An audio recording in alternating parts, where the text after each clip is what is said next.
Morning, folks. Good morning, and thanks for joining again for today's council meeting.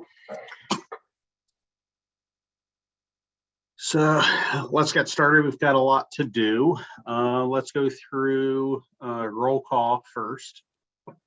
John, Stoyan, which one of you? Or Chris? We'll do the roll call. Okay, go ahead, Stoyan. Andrew Klein, I'm here.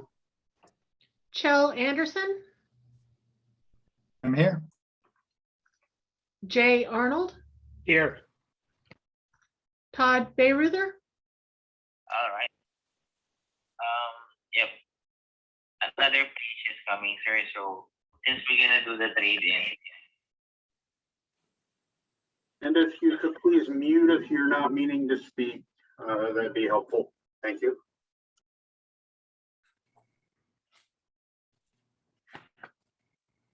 Todd Bayreuther,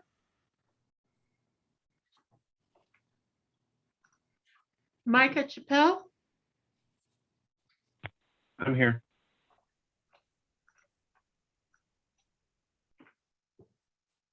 Tony Doan, Here. Al French, Here. Robert Graper,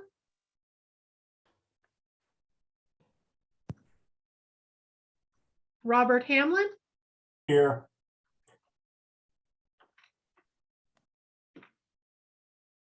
Phil Lemley, Good morning, everyone. Anthony Mashmet. I'm here. I apologize if I butchered your name. It's great. James Milbauer,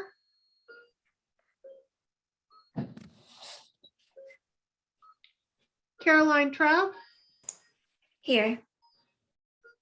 Corey Wilker, Here. Representative Alex Ramel, Morning. Representative Larry Hoff, Here. Senator Linda Wilson, Here. Senator Joe Nguyen,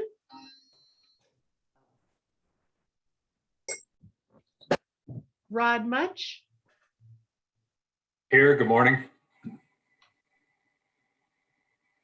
and we do have a quorum this morning. Krista, this is Todd Byerther. I'm here. You are here, okay. Thank you. Thank you, Krista. Thanks, folks.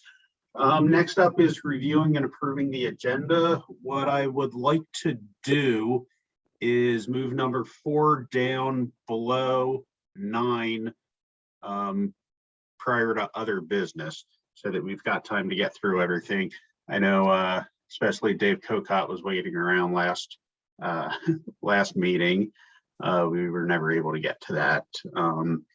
If a council member would, well, if council members are in agreement, if someone would like to make that motion, I think that would help the meeting go smoothly. Andrew, point of order. Can we keep number 4 and number 5 next to each other? Yes. So these two go together.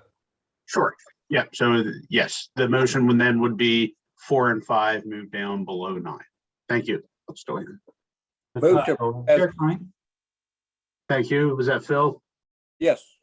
Okay. Is there a second? Second, this is Tony. Thanks, Tony. Any discussion? Yeah, Chair Klein. I'm offline. Back to Yeah, go ahead, Shel. Oh, goodness. Is there any chance I can get connected? Since the budget review and approval and staff report are primarily for the council, it might be better to have committee reports and updated on cost benefit before that, so that members of the public that are waiting to talk about any of the former items can get on their way. We appreciate their time and we'd like to use it well. I would make that as propose that as an amendment, that they go, that 8 and 9, it's hard to tell, yeah, that it's as shown on the screen now. All right, Stoyan, do you have a comment on that? I mean, those are important to get through, just orders of business. The staff report is not that important. We will cover everything during the meeting, wherever I hit in the staff report, but the budget is important. Okay, Sal, would you be okay with that? We'll keep budget up above, staff report we can keep below.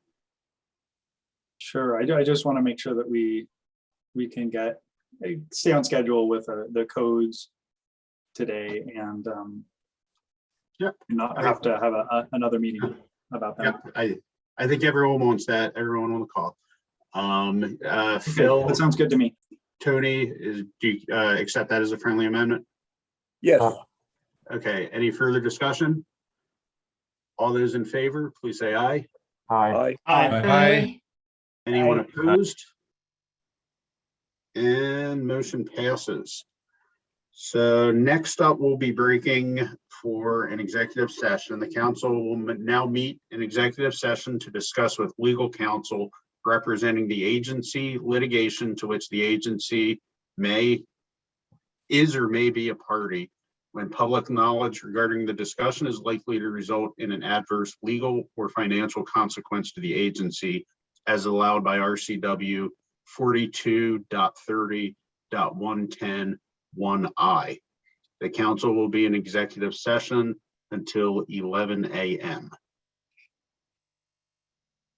So, thank you, and we will be back.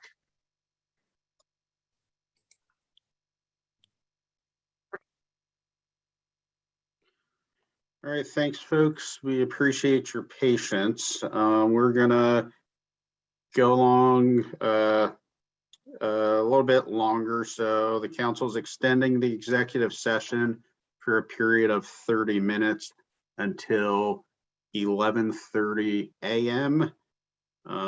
We will have further action following the executive session. So I do not expect to have another extension, but thank you for bearing with us. Thank you.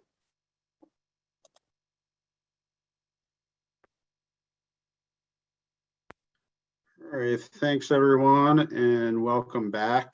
I call the regular meeting back to order. Again, I appreciate everyone's patience. And next up on the agenda is the WUI implementation guidance. Is there any public comment on the WUI implementation guidance? That's the Wildlife Urban Interface Code. Andrew, I'm sorry. Yep. Andrew, this is Ray. I did get a email like 5 minutes ago, so I'll post it to the website instead of coming in a little late, but it's from Nicole Sanders. Okay. Thank you, Ray. The issue with this is that there is some unclear language in RCW what the council needs to adopt and what the council did adopt. We get some information. I'm using Micah's email. He provided some kind of interpretation on his site, and there is something from WABO. And I hope Tony Don will jump in and will share some information how this is enforced on local level. He's on the fire side, so everything we can discuss and hear today will help us and the council to make the decision how this code will be adopted. Tony, any comments on this? Mr. Chair, may I be recognized for public comment? Give me 1 sec. Let me organize all my stuff here. Let's let Tony speak. And who was that who asked? I'm sorry. Mark Young, Kirkland Fire. Okay, Mark. Yeah, let me see if Tony has anything to say as an introduction, and then yep, you're first up with public comment. Okay, thank you, Chairman Klein. So this kind of started with the email from Micah, and I think Micah really nailed a couple of the primary issues that we see with the way the RCW is written currently. And I hate to punt, but I know Micah can say this more eloquently than I can, and I'm more than happy to try and clarify anything, but I don't think that that would be needed. And so I'm gonna let Micah go ahead and explain some of the issues, and then I think that'll set the table nicely. Okay, go ahead, Micah. Oh, Tony, how dare you put me on the spot? Just kidding. I appreciate it, Tony. I appreciate everybody's time on this. There have been some significant concerns with what is adopted, how the RCW is showing the legislation, the mapping that DNR completed recently, and all those things. If you have a chance to read through that email, it'd be very beneficial, but I'll give a short breakdown, as short as I can. So we were approached at some of the WABO meetings on implementation of the Wildland Urban Interface Code. If you look at RCW 192731, and of course, if John or any others want to go through that email I sent them and pull those items up, it talks about the rules that are adopted. So under that's RCW is the adoption section for the state building code.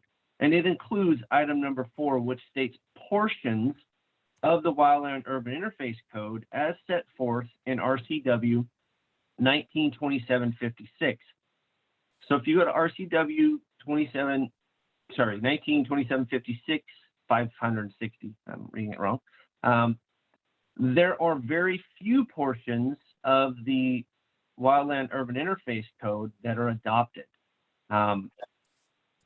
It unfortunately is not complete or accurate enough to provide the information necessary for jurisdictions to enforce the Wildland Urban Interface Code. The other problem with this is that in the legislation, which is in gross substitute Senate Bill 6109, it talks about that this does not need to be enforced until the mapping is completed by the Department of Natural Resources. But there is no tie between the RCW and that legislation that says when to enforce this. It only says right now these portions, as shown on the screen, are enforceable by a jurisdiction. Now, jurisdictions can go in and adopt the Wildland Urban Interface Code as, you know, the entire code if they want to, and if they've done their own mapping. I know there are several counties in the state that have. I know there are some jurisdictions that have taken the DNR-based GIS data and have entered that into their GIS mapping. If they have a group that does that for that jurisdiction, there's so many that don't have that type of funding. That funding mechanism for mapping, or at least accurate mapping for jurisdictions, was put in that in gross substitute Senate bill under Section 3. And it talks about, to the extent practical with existing resources, to provide grant funding for counties, cities, and towns for the development of findings of facts and maps establishing those wildland urban interface areas in their jurisdictions. That's where a lot of jurisdictions are having issues at this point. If you look at the mapping that was done by DNR, and of course, John can pull that up. I sent that link to them as well, whoever's manning the screen here.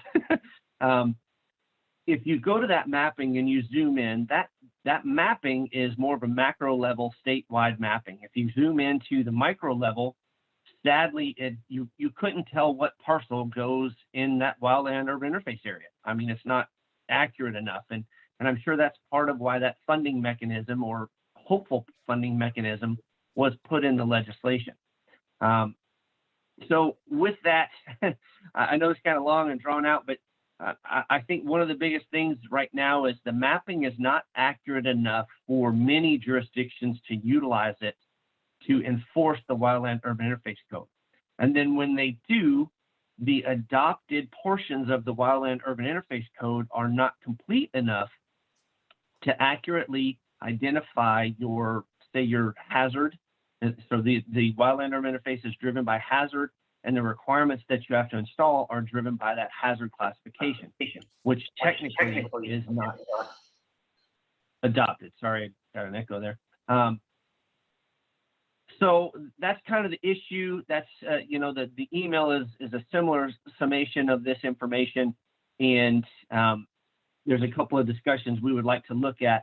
I have some proposals on how to mitigate this in the future. One of those would be to actually move the Wildland Urban Interface Code into Group 2 for review and adoption of amendments and the entire code itself.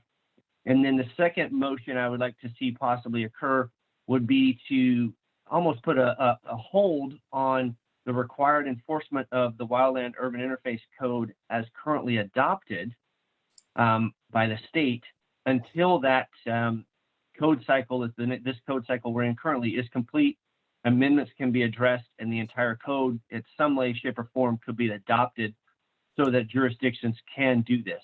I think by that point, hopefully jurisdictions, when I say that point, the next code cycle should be implemented in July of 2023.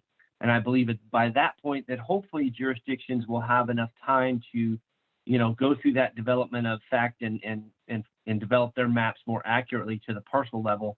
So this could actually be enforced accurately and consistently. The reason I say it that way is because that is part of our requirement. The primary objective per WAC 510410 of the State Building Code Council is to encourage consistency in the building code throughout the state. And so if we don't have something that we can consistently enforce, then we are failing in our duties as outlined. So that's where I'm at. I'm open for discussion and questions. Thank you, Micah. Could you just restate, for the discussion, the two motions you would like to make in the future and future meetings, so that we're aligned and, can address that in comment. Absolutely. The first one was to move the Wildland Urban Interface Code for this cycle into Group 2, so we can look at various amendments and the entire code itself for adoption. That way it will give folks time around the state to propose amendments to that code if we need to amend it. If not, that will give them time to, address the entire code itself so we can adopt it in its entirety and not just portions. And then the second motion would be to place a kind of a statement of hold on required enforcement of the Wildland Urban Interface as currently adopted because it is not accurate and it is not complete. So those would be the two motions I would like to discuss for future. In future meetings. Okay. And we're just taking public comment in this meeting. So, all right. I think everyone's aligned. Mark, floor is yours.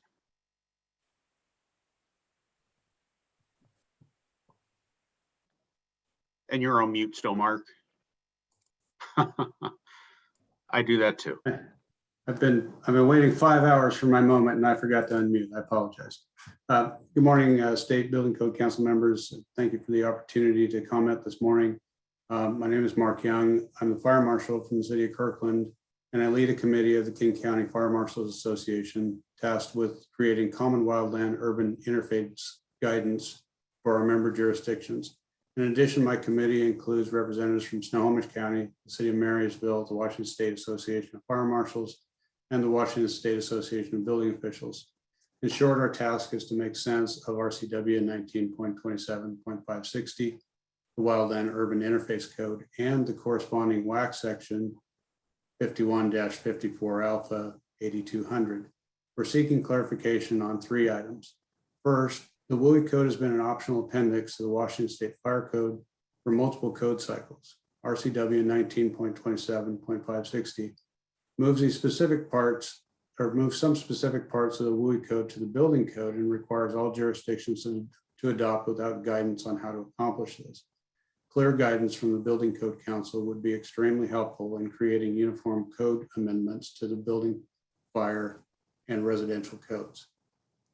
Second, WAC 51-54 Adam 8200, the fire code amendments to the Wildland Urban Interface Code still exist in code. They're not published along with the state fire code amendments on the Building Code Council's website, and it's unclear to local jurisdictions how to use these amendments at this point. They're unchanged from when they were published as Appendix N to the 2015 Fire Code. But when they were published in 2015 as Appendix N, they were intended as amendments for jurisdictions adopting the entire WUI code. Today, that intent is unclear. Are these amendments intended to be adopted by all jurisdictions and integrated with the requirements of RCW 19.27.560? this would be very challenging for local jurisdictions? Or are they intended as amendments only for those jurisdictions adopting those sections of the WUI code? Or are they superseded altogether by the new RCW?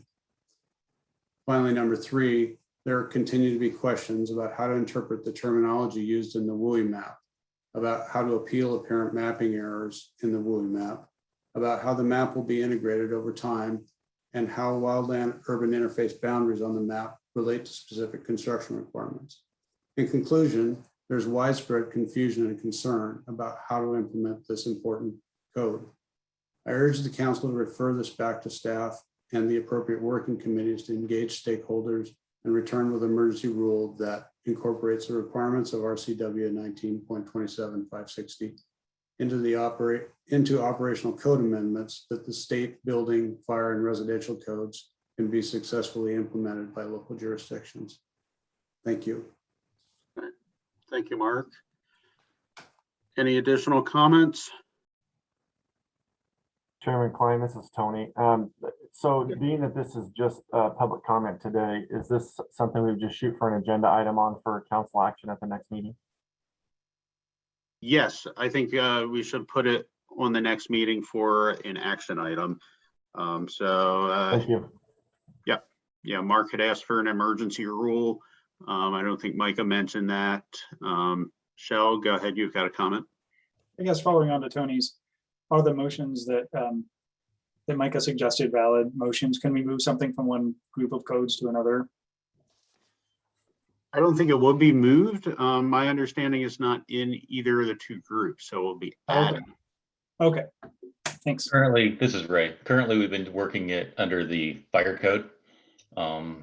And I guess just for clarification, I worked with DNR when they made these maps. These are continual working maps. They're working on them all the time. As we know, they were under a legislative mandate and had a time frame, and that's why these maps came out the way they did. And I guess I can go on and on about that, but I have a few more questions with Micah, and I have filed currently a CR 101 to adopt the WUI code as a 5155 as a standalone book, and have held off on filing a CR 102 for permanent rulemaking till after this meeting.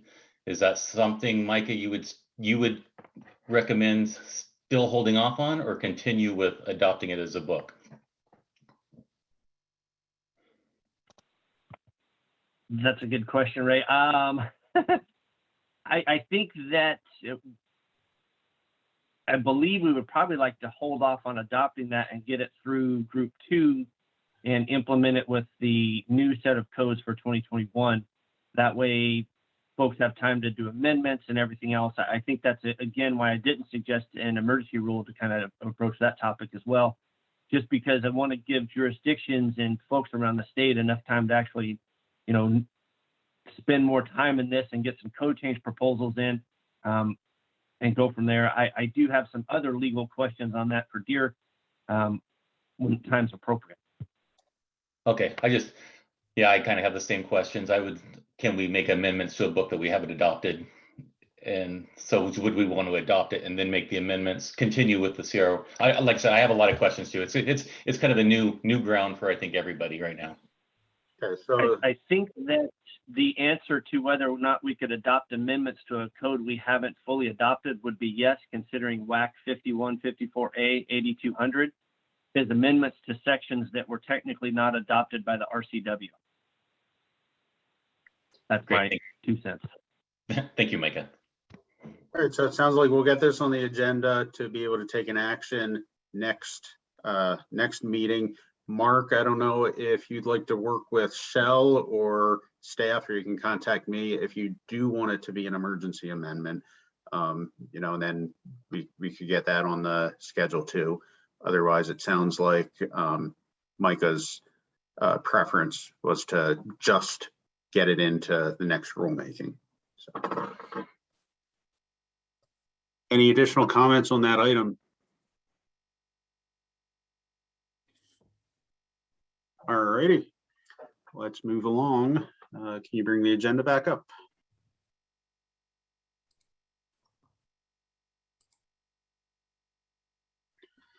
All right, so next up, Dave, the floor is yours for your emergency rule request. If you want to, I think we went through this, in pretty much detail. If you just want to give a short summary, and then we can have any discussion. Chairman Klein, this is Tony. Yep, Dave go ahead. reached out to me and he's sick today, and so he wanted me to do the proposal. So Okay, yeah, if you can keep it short, I think we all understand, but go ahead. okay. Yes, sir. Thank you. So this is a request for emergency rule. It has to do with the elevator pit sprinkler protection requirements that are currently in place in NFPA 13. The emergency rule would, in essence, get rid of that requirement at the Washington state level. Currently, there's 3 jurisdictions in the state for elevators, Spokane, Seattle, and then the state. They're all in agreement that due to the nature of hydraulic elevators and how things have changed over the years, that this requirement is no longer needed. The requirement does, however, exist in NFPA 13, and as long as it does, and that's adopted by the state through reference standard, then there is an issue with not allowing the sprinkler protection, basically. Due to the changes in the hydraulic oil makeup, the ignition points are much higher now, 450 to 500 degrees. There's no longer, with the way construction is on the elevator shafts, there's no longer debris or cigarettes, because there's no smoking allowed in buildings now that get dropped into the pit. Out of the couple hundred elevator shaft fires a year that get reported, 2 or 3, or elevator fires, I should say, 2 or 3 are usually in the pit, none of which are caused by the hydraulic fluid. There's many things that go into the delay of emergency responders because of the shunt that is required for electric shutoff before the sprinklers activate. There is the possibility that emergency responders responding in an elevator due to activation or a fire could get trapped, therefore delaying the response time. There also plays into that the use of stairs instead of the elevator because of that possibility that it gets closed, shut off in those instances. There's also a couple other things that need to be talked about as well in this. The cost of putting in a shunt, which essentially shuts down the electrical within a shaft, is usually about $10,000 to $15,000 for something that is really insignificant. And so it was talked about to push this through the 21 code cycle process, but because of the delays in response time that can happen with emergency responders, the request today would be to push this into emergency rulemaking, which in a nutshell would still adopt in the reference standard NFPA 13, except the portion that that requires the sprinkler in the shaft of hydraulic elevators. And on a final note, NFPA 13 commentary does mention that prior to implementation of that section, a cost benefit analysis should take place.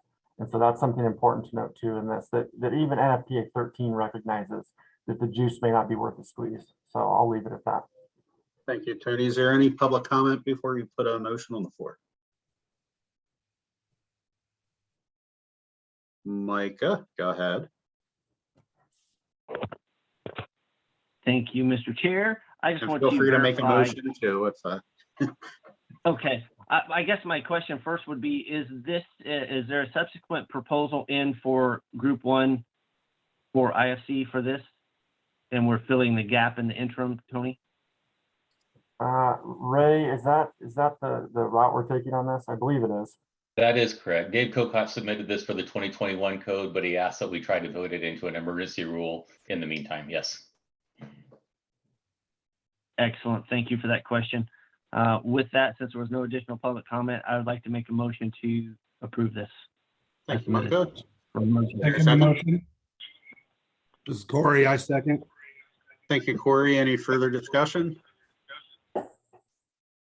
All those in favor, please say aye. Aye. Anyone opposed? And the motion passes. Thank you. And Tony, if you speak with Dave, thank him again for his work in putting that together. Will do. Thank you. All right, back up to the agenda. I think I remember what's next, but I don't trust my memory, so. Okay, budget review and approval. Stoyan? the Yes, floor is yours. I'm ready. Krista, can you show the Excel spreadsheet?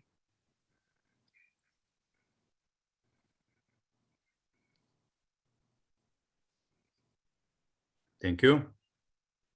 So before we start, I want to state that my wife is an accountant, so she does the budget, and my knowledge in the budget is not valuable, but we have great budget folks at DES, and this is what we prepared. So the budget is very conservative, and you can see on the revenue side, the actuals are more than $1 million, and we have planned about 900,000. And the reason for that is when you go, Krista, can you scroll down? You will see, yes, that there to the graph. You will see that we had jump. You have big chunk of money coming for 2 months, and it wasn't expected. And what we figured out was that a few jurisdictions that never sent checks before decided to comply with the law and send the money. So this is how we got about $200,000 more than usual. The budget is set. It's very consistent to the budget you approved for the last fiscal year. The difference is we are asking for more authority to spend. So when you see item under expenses, when you see item C on line 12, professional services and contracts, we have $200 extra that we're asking for, and it will help us cover some expenses related to the energy code. And the other difference is when you go to line 41, this is staffing, excuse me, and for 2022, we have planned for additional staff member. We want to hire a program specialist that will help again with the energy code, because this code cycle, we have much more work on the energy code. If I can compare with the 2015 and 2018, I think it exceeded the time by 100%. So we need more help on that, and we are asking for more authority to spend. The most important part of this budget is the last line under balance sheet summary, line 44. You will see our total net position is $851, almost $852,000. It's always about between $500,000 and $600,000, and again we have about $200,000 more we received in May and June, and we don't expect this will happen the next fiscal year. So again, this is why the budget is conservative. You see some red numbers here. Most of these red numbers, these are budgetary items that they will line out, and they will be zeroed out at the end of the year. So it's just the budget folks are moving money here and there to make it look good. But these are not losses. These are just shown here. But we are okay with the budget, I would say.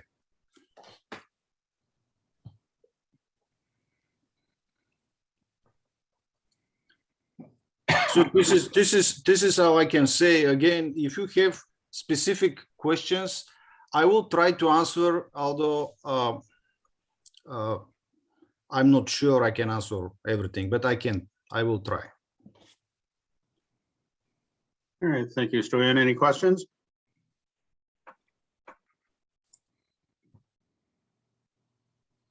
All right, I guess you gave a good explanation. Probably you didn't get anything what I said. This is why there are no questions, but I'm glad you don't. All right. Again, going once. the important part is we are asking, we have the money in the bank account. Our total net position is good. We're asking for more authority to spend to cover the energy code because we are struggling with it. All right. Thank you.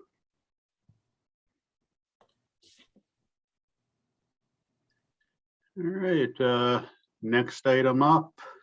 Well, you need to approve it or disapprove it. You need to vote on it. Oh, we've got the action item. Okay, is there a motion to either approve or disapprove? Motion to approve. Thank you, Micah. Second, this is Joe, second. Thank you, Cheryl. I'll take your second. I think there's another one or two.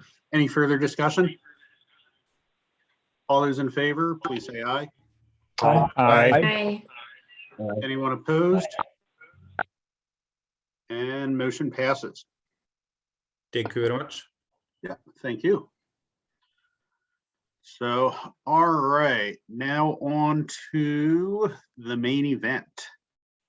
So the MVE committee report on the Washington State Energy Code.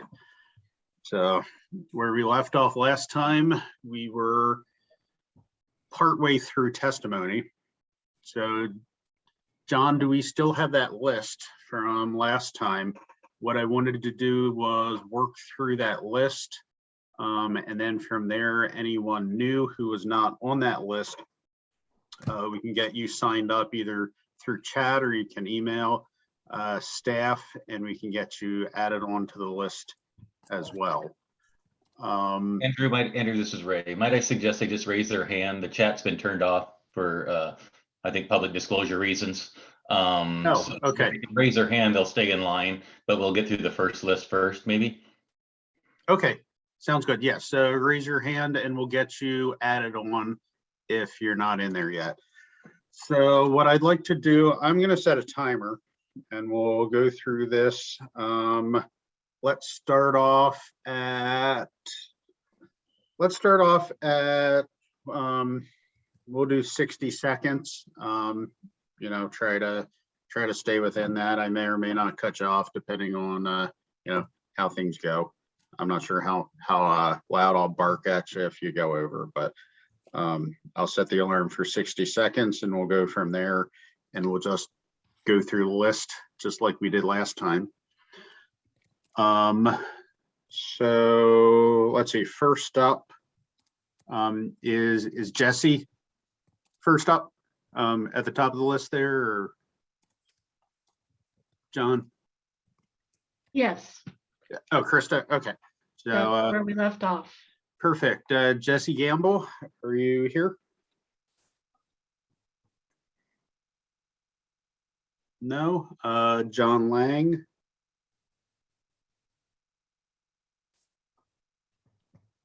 And just to be clear, people have the ability to unmute themselves, correct? Yes, Okay. John Lang, going once, going twice. Gordon Hester?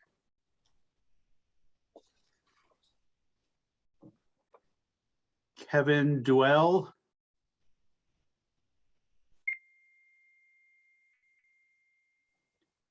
Jace Bylenga? Hi, can you hear me? Yep, we can hear you. Go ahead. Great, thank you. My name is Jace Bylinga and I live in Spokane, Washington, in one of the poorest neighborhoods in the state. I'm a volunteer leader with the Sierra Club and represent Protect Spokane Action, which is a nonprofit organization fighting for healthy energy choices in the city of Spokane. I urge you to move these updates to the Washington State Commercial Energy Code forward for public comment without edits. I'm very concerned about the health impacts to my family from the burning of fossil fuels. Members of my family are asthmatic and have type 1 diabetes. When the air quality is bad, we notice a dramatic increase in health impacts. This is most noticeable when wildfire smoke is bad. Literally, the pollutants in the air cause a stress response and blood sugars go up. Pollutants from natural gas cause the same impacts and make everything worse. That makes starting a family a very difficult decision since keeping blood sugars down is critical for a healthy baby. Please do everything in your power to improve air quality, and these updates to the commercial energy code are a good start. Again, these proposals have gone through thousands of hours of review and have been vetted over the last year with those in the building and design industry. I ask that you send the full package of proposals out for public comment without edits. Thank you very much. All right, thank you, Jason. And since it seems like some people aren't on, I'm updating this to 90 seconds. So next up, Gary Heikkinen. Thank you, Mr. Chair. This is Gary Heikkinen, energy consultant, and speaking on behalf of Northwest Natural and Northwest Gas Association today. Also been a member of the Energy Code TAG since 2015. And we'll be speaking today in opposition to proposals 103, 136, and 179. Want to reiterate that carbon emissions from the direct use of natural gas in the commercial sector amount to only 3.3% of the total emissions in the state today. So this significant disruption from these proposals may have very little, if any, effect on emissions. There's some technical issues with these proposals, including 16 exceptions to the space heating proposal, many of which would allow the use of electric resistance heating and would probably during those times actually increase emissions rather than decreasing emissions. Testimony had been also provided during the technical advisory group that there would be minimal impacts to future electricity demand as a result of some of these proposals. But I would submit to you that the Northwest Power Planning Council, in its report on pathways to decarbonization, found that in at least one scenario, assuming some high levels of electrification, that demand could increase by 300% by 2050. And finally, contrary to what proponents and supporters state that these proposals are the only way to meet the 70% energy savings mandate, I would say that's not true. The Northwest Energy Efficiency Alliance's Washington State Commercial Energy Code Technical Roadmap report clearly shows that this mandate can be met while still allowing the use of high efficiency gas equipment. So given all of those reasons, I would respectfully request the Code Council to reject and disapprove proposals 103, 136, and 179. Thank you, Gary. Johnny Coker. Hello, my name is Johnny Kocher, and I'm the original author of the two heat pump proposals. I work at RMI, a climate policy organization working to accelerate the clean energy transition. Recent RMI analysis shows that these proposals will reduce 8 million tons of CO2 by 2050, equivalent to taking 1.5 million cars off the road for an entire year. Renewable natural gas, the solution proposed by the gas industry to decarbonize buildings, is a false solution. It's expensive, extremely limited in supply, and in most cases does not decrease emissions. The limited amount that can decarbonize should be reserved for hard to electrify sectors like heavy industry and long-haul trucking. Electrification through heat pumps is the most cost-effective way to decarbonize Washington's buildings, as shown in the 2021 Washington State Energy Strategy. The 3.3% emissions just quoted by Gary only represents direct natural gas emissions and does not include other fossil fuels or the leakage of methane, which would be impacted by this proposal. The real number is between 5 to 6%. It was a pleasure to work on these proposals and the hours of work group meetings with mechanical engineers, architects, and gas and electric utilities, among others. Now we look to the public comment to further refine these proposals. Thank you. Thank you, Johnny. And I'm just going to apologize once for everyone for mispronouncing your names, because I'm sure I'm going to do that more and more. Teresa Sweek.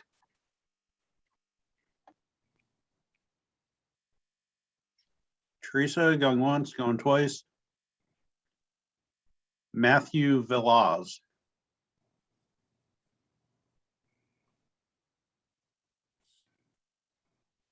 Matthew. Brandon Crane.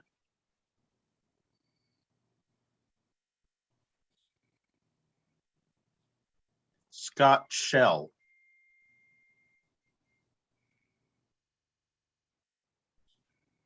Christopher Patano.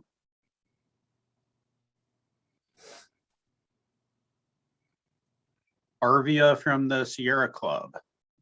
Hi, I'm here. Can you hear me? Yep, we can. Go ahead.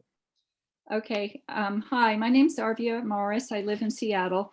I'm a citizen, ordinary citizen, very concerned about climate change. I urge you to move these updates to the building code, to the Washington State Energy Code forward for public comment. Buildings that use heat pump technology don't burn fossil fuels for heating and cooling and are a direct way to ensure Washington meets its statutory requirement for reducing greenhouse gas emissions. As an ordinary citizen, I would like the Building Code Council to know I have complete confidence in heat pump technology. In February 2020, we replaced our carbon monoxide emitting gas furnace with a heat pump and electric furnace. The system is highly energy efficient for heating and cooling. It mitigates climate change because it doesn't burn greenhouse gases.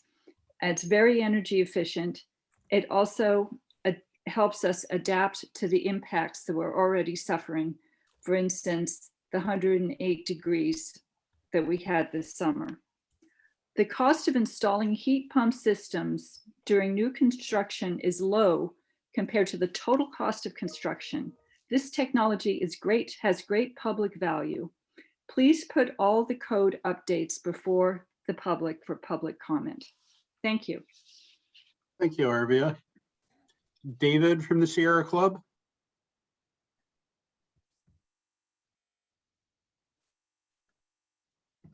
Alejandra Mejia Cunningham. Yes, hi, everybody. Can you hear me? Yep, we can. Floor is yours. Great, thank you. Hi, my name is Alejandra Mejia Cunningham. I am a building decarbonization advocate with the Natural Resources Defense Council. I appreciate the opportunity for public comment at this point. Buildings are one of the largest and fastest growing sources of climate pollution in Washington, and we're consuming more and more energy as our state's population increases. The first step of getting out of that massive hole, that is the climate crisis, is to stop digging that hole. These code updates ensure that we do just that by ensuring that we build new buildings clean, efficiently, and affordably from the start. Washington has always been seen as a climate leader. These code changes are a clear way to act on our commitments. We will move away from fossil fuels used in new buildings, use our electricity efficiently, and bring more rooftop solar into our communities.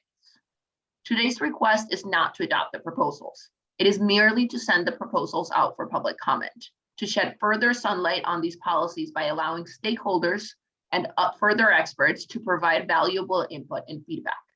I strongly urge you to move forward with this important democratic step in the process by sending the full package of proposals out for public comment. Thank you. Thank you very much. Albert Brooks. Hi there. Hopefully you can hear me. Yep, we can. Great, thank you. Thanks for providing the opportunity to speak prior to going to public comment. My name is Albert Brooks. I'm the CEO of Small Planet Supply. We supply heat pumps for large building water heating. I've heard a number of comments from industry members in the market that really indicate or that seek to cast doubt whether the market's really prepared to take a shift from gas combustion to electric heat pump water heating. And I do want to share that our company, along with many others, have created business plans and created new market opportunities to move away from fossil fuels as a combustion product to heat water in large buildings. These businesses have really staked their future investments on these code changes.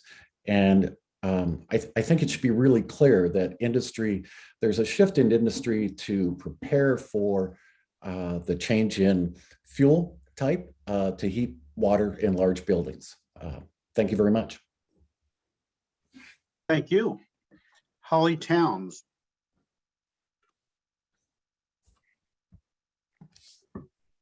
Court Olson. Court Olson here. Holly Towns spoke in your meeting on September 17th. Okay, thank you, Court. I'm a consultant to commercial building owners and overseeing design and construction.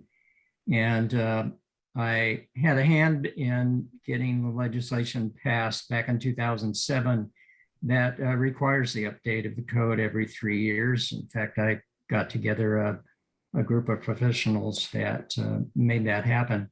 In any case, I'm wanting to make known that change is often opposed because people fear the unknown. And every 3 years when the code is updated, we've heard some people voice opposition because primarily they seem to put their own economic self-interest ahead of future climate change impacts.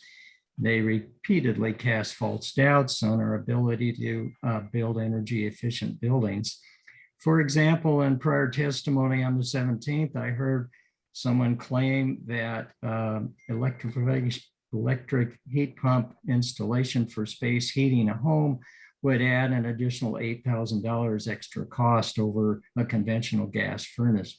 Having just purchased a heat pump replacement of the gas furnace in my own home, I know the purchase cost differential is roughly only $3,000, and over time, that differential can be offset by lower fuel bills. And by the way, today heat pumps, as you probably know, are 3 to 4 times more energy efficient than gas furnaces. Furthermore, in new construction, the necessity to pay for gas service to a building is avoided when no gas appliances are used. Given today's growing climate impacts and the trend toward greater severity and increased frequency, it's urgent that government bodies rapidly take strong actions to curb consumption of fossil fuels. So therefore, I urge you to accelerate the move away from climate harming fossil fuels and pass the code, a modification that will eliminate the use of fossil gas for space heating and future new construction. Thanks very much for your time. Thank you. Chris Coover Bowles. Yes, can you hear me? We can, go ahead. Thanks. I'm a family doctor in Seattle and member of Physicians for Social Responsibility, Climate and Health Group. Just want to encourage the group to send this out for public comments. Currently, the health impacts of burning fossil fuels in commercial buildings in our state is at least $110 million back in 2017, according to a Harvard study. That's burning fossil fuels in commercial buildings. That's a conservative estimate because it only includes the outdoor PM 2.5 and precursor pollutions, but doesn't include all the upstream extraction. And those air quality impacts that are causing heart attacks and strokes and lung problems are disproportionately affecting low-income members of our state and Black, Indigenous, and people of color, the BIPOC communities. So these proposed changes would have dramatically improved public health and address our climate crisis, as well as the health, economic, and racial justice challenges. So I encourage you to include the health impacts. Appreciate it. Thank you very much. Thank you. Kane White. Yeah, this is Kane. Can you hear me? We can. Go ahead. Okay, good afternoon. Yeah, this is Kane White. I'm the Director of Commercial Product Management for Mitsubishi Electric Trane US. Just like to make some comments really in regards to dispel some of the myths that there are no commercial heat pump water heater systems available in the market. We have a system available today in Washington State that uses CO2 refrigerant and extremely environmentally friendly, highly efficient, operates within, all the way down to minus 13 degrees Fahrenheit. So we can operate within the full spectrum of the temperatures experienced in Washington State to produce, a reliable system for domestic hot water. We also have VRF technology for space heating. Those technologies operate from 125 degrees Fahrenheit down to minus 22. This is tried and tested technology that's been around for over 30 years. It's working globally. Systems are working very well in the United States. And we have those products available to take care of systems today and to take care of the issue environment. The environment is obviously paramount. It's one of the key factors and key areas that we like to concentrate on as a company. And I would urge you to send forward, the all code updates for public comment. Thank you. Thank you very much, Kane. Sean Vig.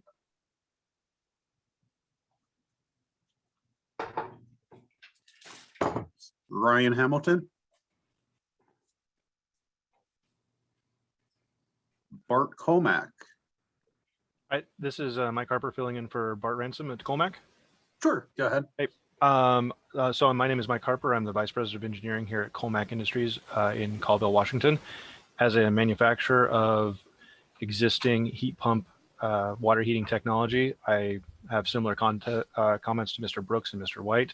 This technology exists. We have been helping designers in Washington State implement these domestic water heating heat pumps since 2011 when we took over the company from our sister company, and we support the removal of the package to public comment.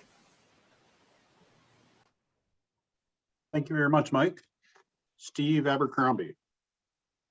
Thank you. My name is Steve Abercrombie. I live in Olympia, Washington, and I'm the faculty coordinator for the Sustainable Building Science Technology Bachelor of Applied Science program at South Seattle College. I urge you to move these updates to the Washington State Commercial Energy Code forward to public comment. My specific comment is about concerns that have been raised regarding a lack of available training for skilled workers for installation, maintenance, and commissioning of these systems. Our community and technical colleges, in partnership with trade unions and industry, have the ability to provide training to the industry and to workers as these technologies are adopted by code and then implemented throughout buildings. This is something I've participated in and witnessed as an adult educator and as a commissioning agent. Predictability in code adoption and moving this proposition forward will allow the time to develop and deploy these trainings to the workforce.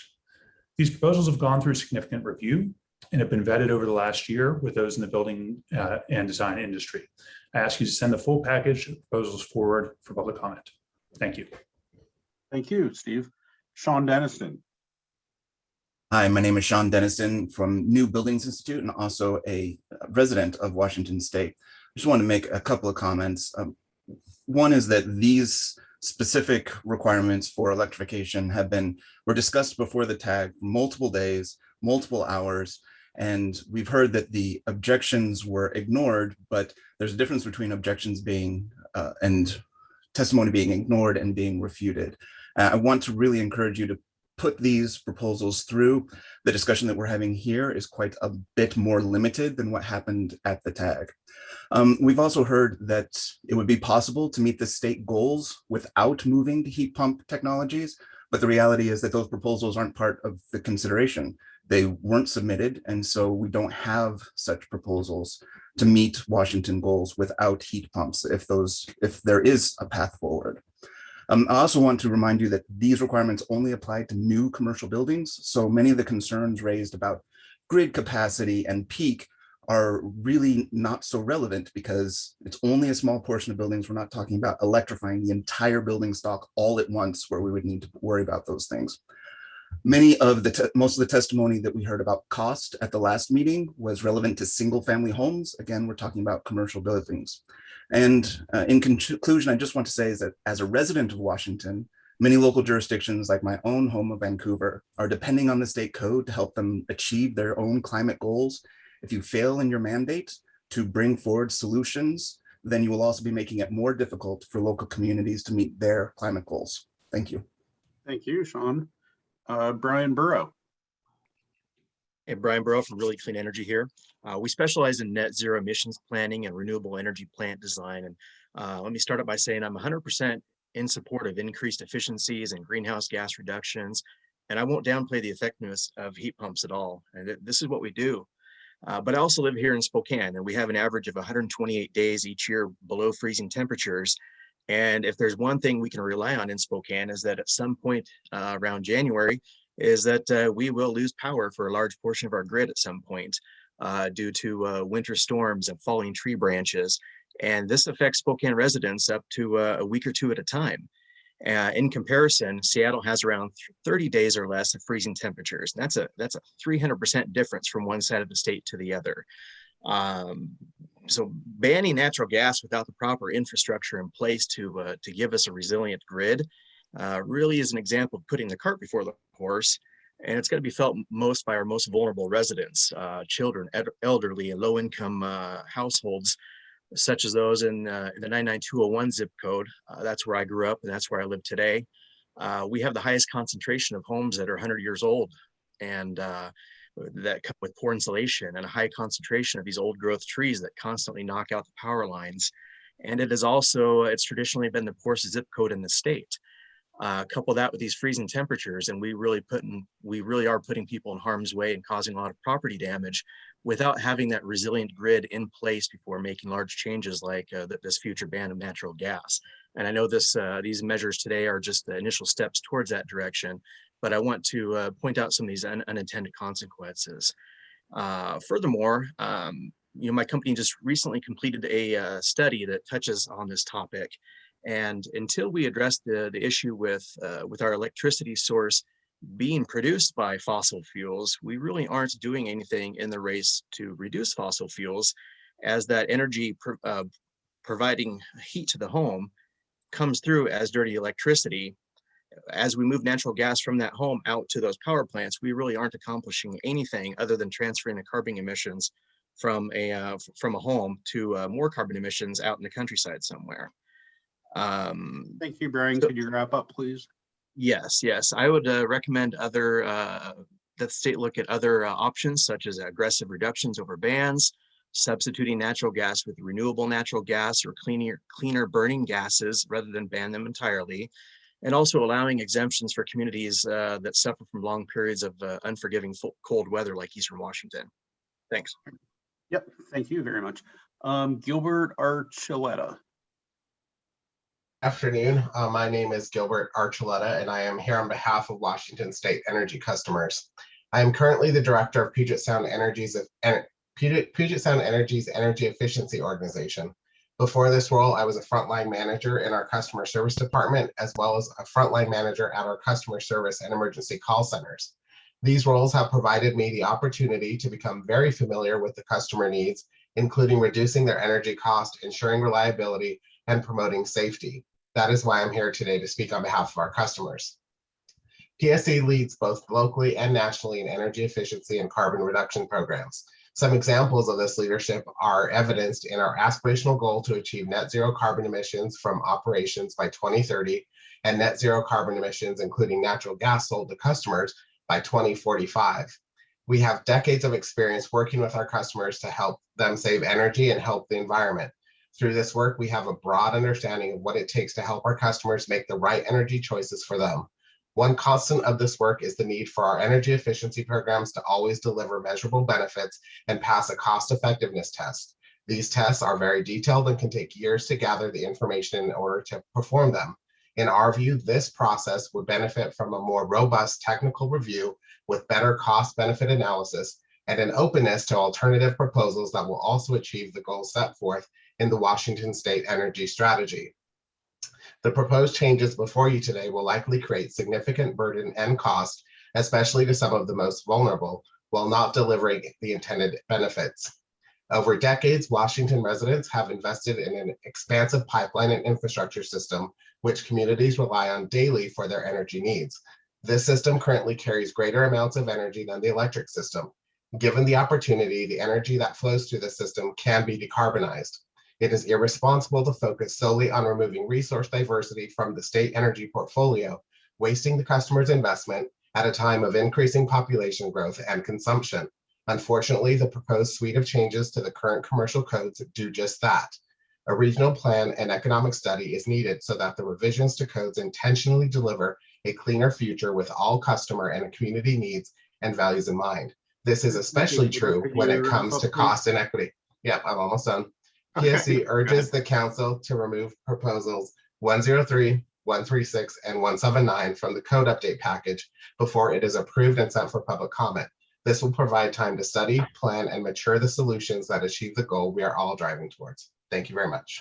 Thank you very much. Jason Pritchard.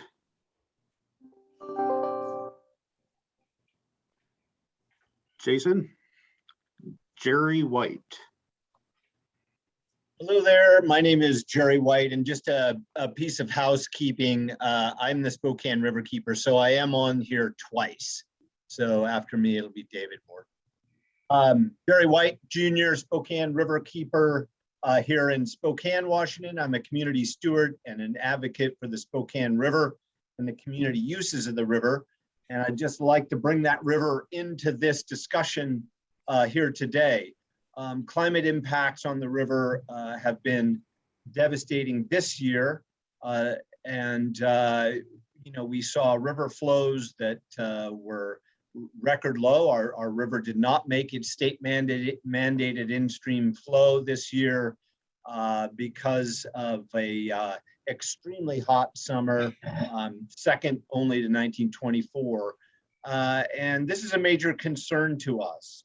In addition, we saw excessive pumping on the Spokane Valley, Rathrum Prairie aquifer, which further reduced flows, which looks like it could be a new normal if we don't take action on climate change. So as a society, there are many ways to address climate change and reduce our carbon outputs, and building codes offer a practical way to do this. So the WSEC code is making real strides towards decarbonization through the use of heat pumps and renewable energy technologies. And we would ask the council to send all of the energy code proposals that were vetted by the Energy Code Tag and the MVE committee forward to public for comment without any edits and without any changes. And that is my comment. Thank you very much for the opportunity to make those comments. Thank you, Jerry. You bet. David Morton. Good afternoon, council members. I'm David Morton. You have before you numerous updates to the Washington State Commercial Energy Code proposed by Johnny Kocher of the Rocky Mountain Institute. I urge you to move these updates forward to public comment. Buildings are one of the largest and fastest growing sources of greenhouse gas emissions in Washington, and we're creating more emissions as our state's population increases. As we build large new buildings, these code updates ensure that we do so sustainably and responsibly. The proposed changes to code favor the use of heat pumps for space heating and water heating. Heat pumps run on clean electricity and are 200 to 400% more energy efficient than gas equipment.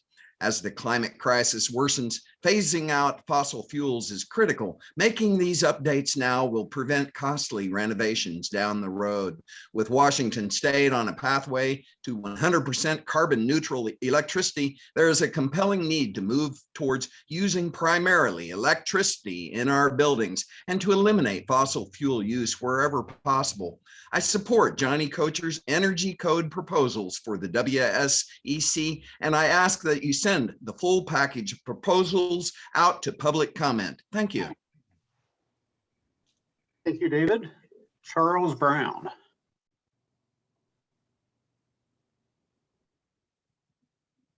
All right, Tom Young. Yes, I'm here, Mr. Chairman. Good afternoon, everyone, council members. I'm Tom Young with the Northwest Concrete Masonry Association. I want to address an issue of importance to our industry, which is comprised of small businesses in Washington State, material manufacturers, suppliers, contractors, all supported by union labor. The two proposals that I want to address are number 207 and 208 that relate to a deemed to comply provision for concrete masonry mass walls in the Washington State Energy Code. I want to make sure that all the council members are aware that we are in opposition to these two proposals. 207, briefly, we believe is overly restrictive, and 208, we believe strongly opposed there. We believe there's insufficient information and data that's been provided to support changing the code. This code provision has been thoroughly vetted by past building code councils and upheld, and there's been no new evidence or information presented in this code cycle. So we would ask the council to overturn the committee recommendation and to not move 207 and 208 forward. Thank you for the time to comment. Thank you very much, Tom. And just so everyone knows, those were different proposals than what most of these are. So thank you, Tom.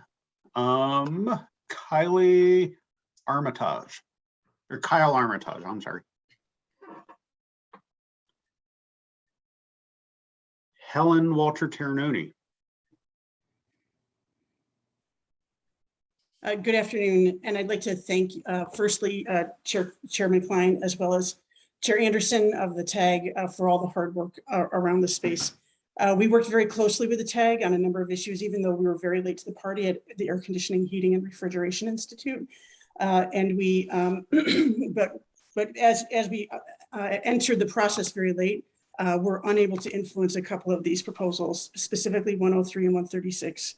I'm very concerned about these proposals because they are actually preempted by the Energy Policy and Conservation Act. Because they remove products that are controlled under the Act from access to the public. I think I'm going to run out of time, but I would encourage the Attorney General of the state to please review our comments, which have done an evaluation of this issue for your consideration. I did want to note as well in these last 25 seconds that my life's work and the Air Conditioning, Heating, and Refrigeration Institute has been extremely committed to reducing greenhouse gases. In fact, we petitioned EPA to reduce another 500 million tons of CO2 equivalency through the reduction of the use of short-lived climate pollutant refrigerants. We will continue to be committed to this space, but we do think that this, as well as a number of technical issues that we addressed in our comments, our written comments, need to be addressed in 103 and 136. Thank you for your time. Thank you, Helen. Jeff Urach.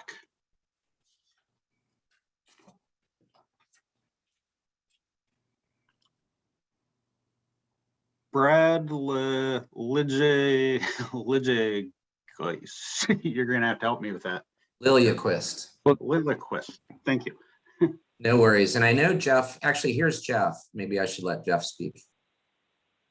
Yeah, I must have double muted myself. Can you hear me now? Yeah, Jeff Urach. Okay. Urich, yes, it is. Thank you very much. Okay, and then we'll turn it back over to Brad. So hello, council members. My name is Jeff Urich, and I'm a specifying mechanical engineer living and working in Spokane, Washington. I've submitted written testimony in support of the heat pump space and domestic water heating, and I've wanted to reiterate today that heat pumps are an appropriate solution in climate zone 5. In my written testimony, I provided several examples of successful installations in and around Spokane.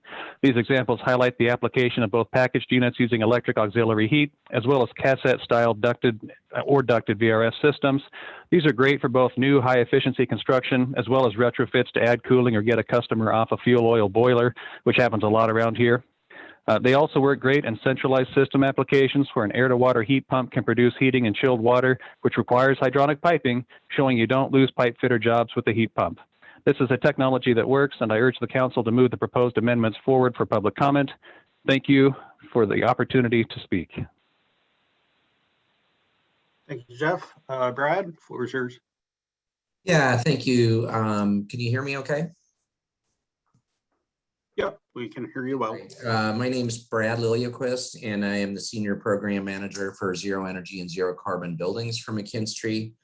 I do want to emphasize McKinstry is the largest mechanical contractor in the Pacific Northwest. And just speaking on a personal basis, I'm speaking in very strong support of these code amendments. One thing I really want to emphasize to resonate with what Jeff was just saying, these buildings are ready for prime time. This is not at all obscure technology. And quite honestly, the majority of the projects that we're working on right now in our 100-person engineering department that I'm looking out at are more or less compliant with this, this code standard as it stands right now. I want to emphasize, I mean, just speak to a couple of the things that folks have talked about. You know, natural gas, my understanding is natural gas is still allowed as for peaking and redundancy. So, you know, some of those issues are dealt with. I also want to emphasize, just to respond to the folks at PSE, we actually have done a plan at the state, and that's called the Washington State Energy Strategy, which explicitly calls for emphasis on heat pumps as far as decarbonization of the building sector. I also really want to emphasize, I think the economics of this are actually very positive. From a labor standpoint, as Jeff was just saying, there's still tons of plumbing work associated with heat pumps. Also, and this is a little bit counterintuitive, it's actually economically positive in terms of, because Washington State is so aggressive in pushing the envelope with climate positive solutions, it is actually a very powerful economic export of Washington State to the rest of the country in terms of know-how. We are in demand across the United States for our know-how because we're being driven to a higher standard locally. Brad, could you wrap up, please? Yes, I didn't hear the bell. So thank you. I guess the last thing I would say is to remind the Code Council that you all are the implementing body for policies that have been established by the state legislature. It's not a discretionary thing to make this large jump in efficiency. That's been made by the legislature. So opponents need to demonstrate what the alternatives are rather than just walking away from the topic. Thank you, Brad. John Rothland. Mr. Chairman, can you hear me okay? We can. Floor is Great, yours. thank you. Thank you so much. Appreciate the offering the extended time to receive comments today. Appreciate it very much. I'm John Rothland with the Vista Corporation. We are requesting the council set aside the amendments 103, 136, 179, and 78. Vista is not opposed to reducing greenhouse gas emissions. We have a company goal of decarbonizing our natural gas system by 2045. And of course, we'll be delivering 100% clean electricity by that time per the Clean Energy Transformation Act. But with respect to the measures that prohibit the use of natural gas for space and water heating, they don't comport with the statutory requirement to provide flexibility in heating, equipment efficiency, or the requirement to yield the lowest overall cost to building owners and occupants under Chapter 1927A. The proposed changes also fail to comport with the statutory requirement to account for regional climate solutions. Vista is a dual fuel utility that serves IEC climate zones 5 and 6 in eastern Washington, which has conditions that are much colder than marine climate zones along the I-5 corridor. The efficiency of electric heat pumps is significantly diminished in the regions where our customers live and work, and our annual heating degree days are 40% higher than Western Washington. Electric heat pumps have to be oversized to account for frequent defrost recycling and the use of auxiliary heat when temperatures get below freezing. The council specifically directed under the law to consider climate differences, which has not been done through the TAG process. Finally, I want to speak to the proposed amendment number 78, which requires renewable generation systems to be installed. The economic impact data sheet that accompanies this proposed amendment assumes a payback on distributed generation that is inaccurate, and it would in many cases be in violation of state and federal law. We encourage you to read the explanation submitted by the Washington PUD Association on this matter. Thank you for the opportunity to comment. Thank you, John. Dwayne Jonlin, and after Dwayne, we've got 2, 4, 6, 8 hands raised. So we'll go through those. Anyone else who would like to speak to, you should have time. So Dwayne, floor is yours. Thank you, Mr. Chair. When we have a power failure, the furnace fans and boiler pumps in most buildings just stop working, along with the thermostats and the safety features, because they all run on electricity. So gas equipment does not give us much protection against power outages. But the main point I'd like to make today is that you're just voting on whether to allow this batch of proposals to go out for public comment. Although it sounds like people are running a full court press here to cancel the debate and not even give the general public a chance to weigh in. So please follow our longstanding precedent and post the whole batch of proposals out there for public comment. When you reconvene in a couple of months, you'll each have all the information in front of you, both pro and con, that you'll need to make fully informed decisions to accept or reject or modify each of these proposals. And this all strikes a blow for fairness, openness, and inclusion. Thanks. Dwayne, and that is correct. Yes, we're just voting on moving this forward for public comment. So we're not endorsing anything. If we do move it forward, we're not making a law yet. So, Mike Nycream from Newport West Builders. You're on mute, Mike.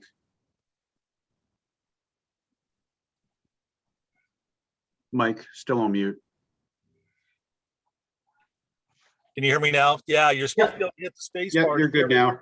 Hi, my name's Mike from Newport West. I'm a multi-generational builder. One thing you have not heard in this entire testimony is anything from the builders, the people who actually see the costs and the results of your implementation.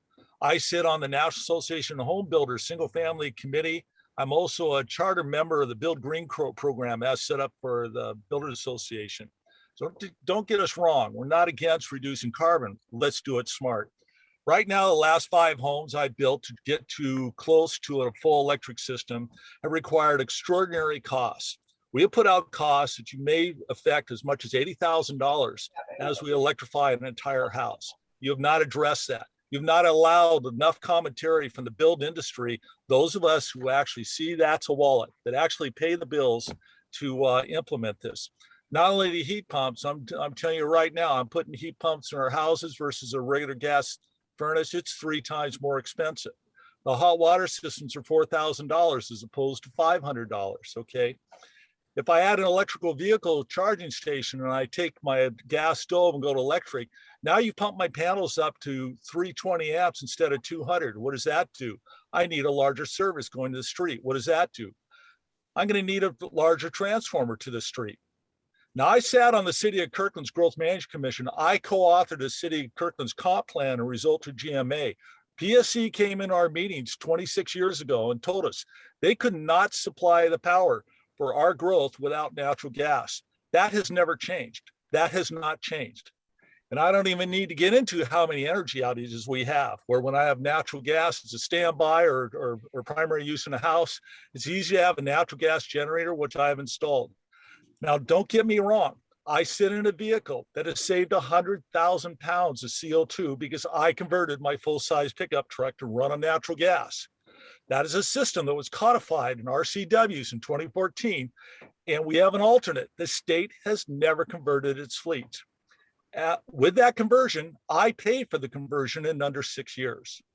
Now, instead of entertaining grossly expensive and unachievable Mike, systems, can you finish up? okay, well, that's it. I'm saying you need to listen to more builders than you have been. Okay, we have the reality check of all these esoteric thoughts. Thank you. Thank you. Don and/or Alona Stanky. Thank you. The floor is yours. Hello, everybody. This is Don Stanky. Let me know if my audio is not as good as it should be. Can you hear me? We can hear you perfectly. Yeah. Super. So thank you. I urge a yes vote to move the heat pump proposals forward for public comment.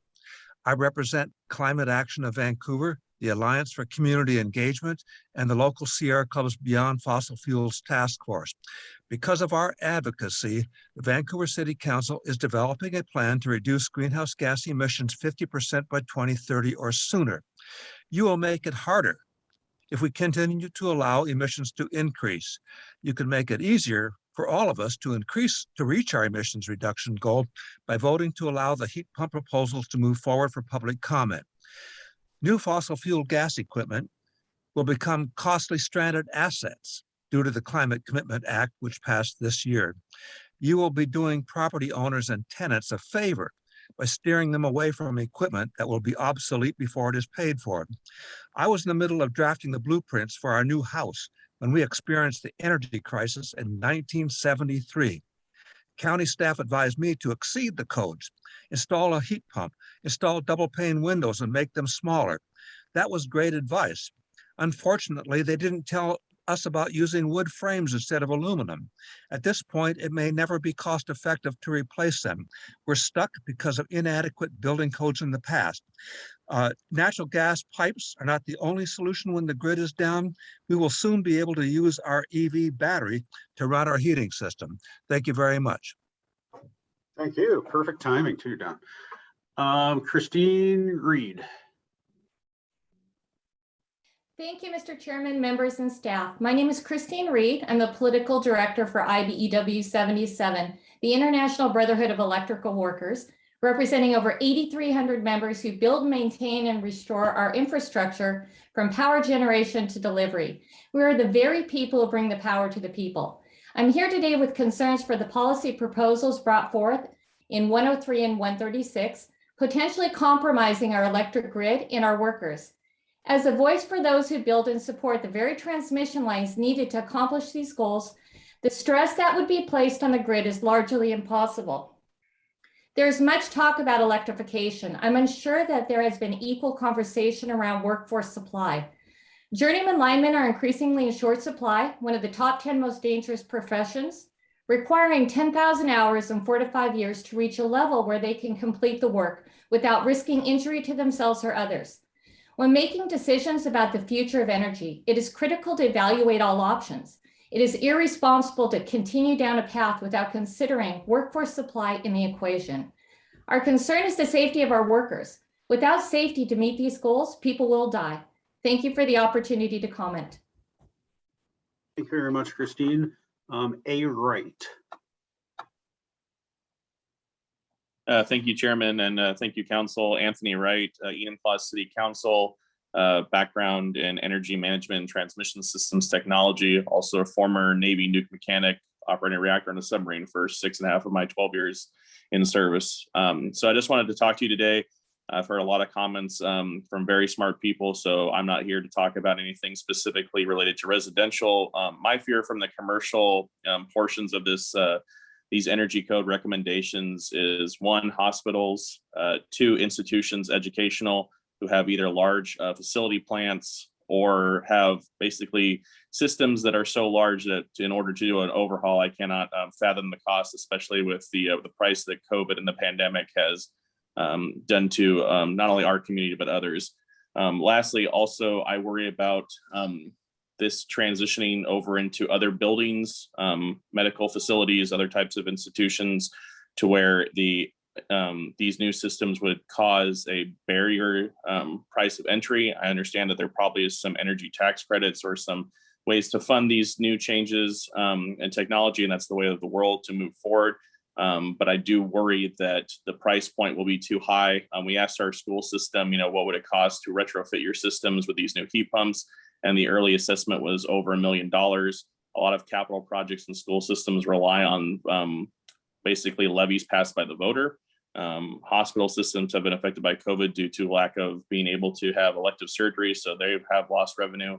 Even UW campus, I gotta imagine that thing uses a very large and extreme natural gas plant to suit all those dorms. And as we continue to grow, I imagine that those will only continue to get larger and need further use.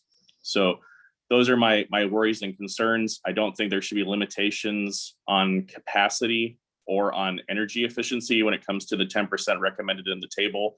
I believe that by doing that, you're basically forcing people to have to buy a certain kind of product. I understand that some may already exist on the market, but they might not be able to afford it. So my 2 recommendations would be to remove the 10% capacity restriction on replacing an existing unit, and the 10% efficiency increase, since we don't know how often efficiency increases happen with new products as they come out each year.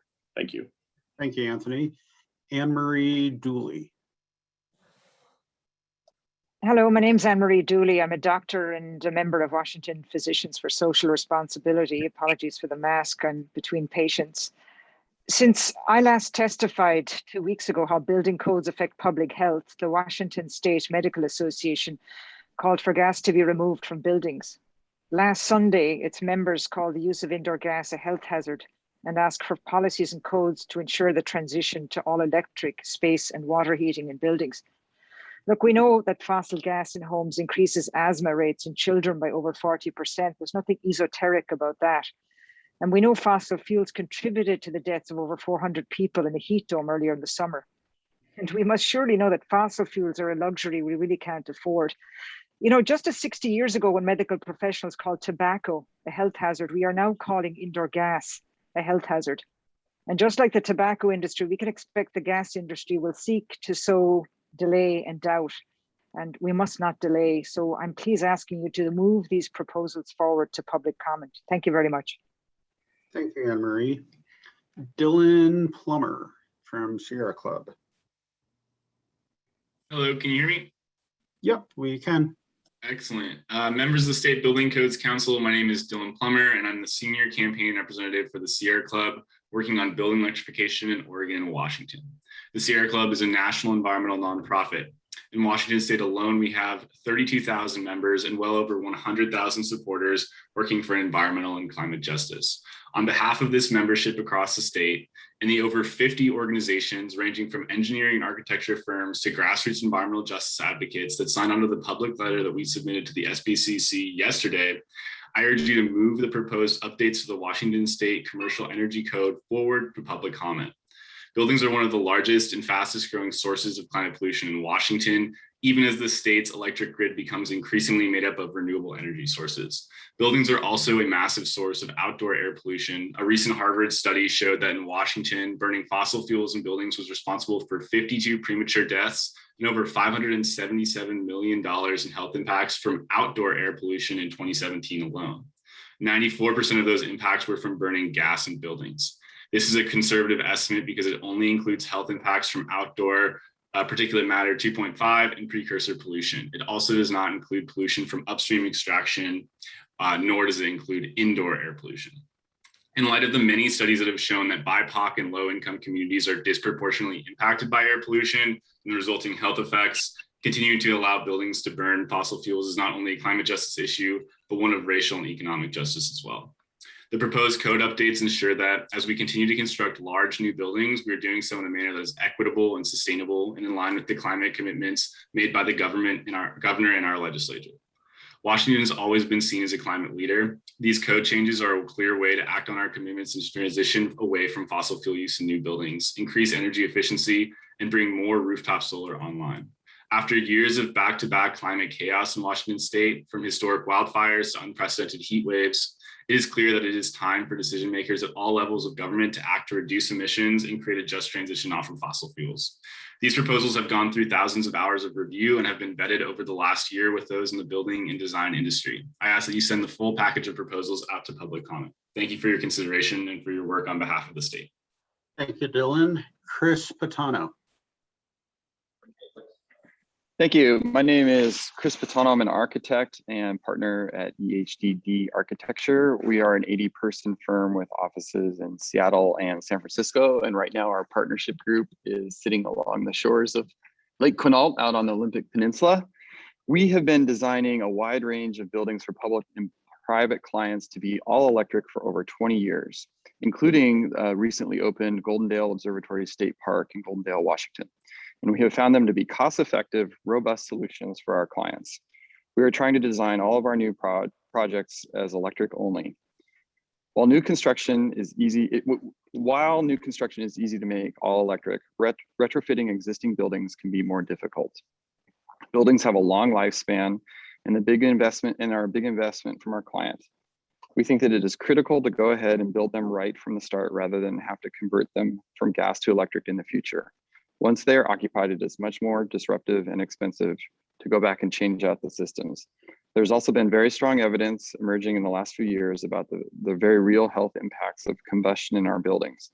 It contributes both to the unhealthy air inside our buildings and to outdoor air pollution. Thank you for working on this important issue, and we urge you to forward the bill to public comment. Thank you. Thank you very much, Christopher. Nicholas Garcia.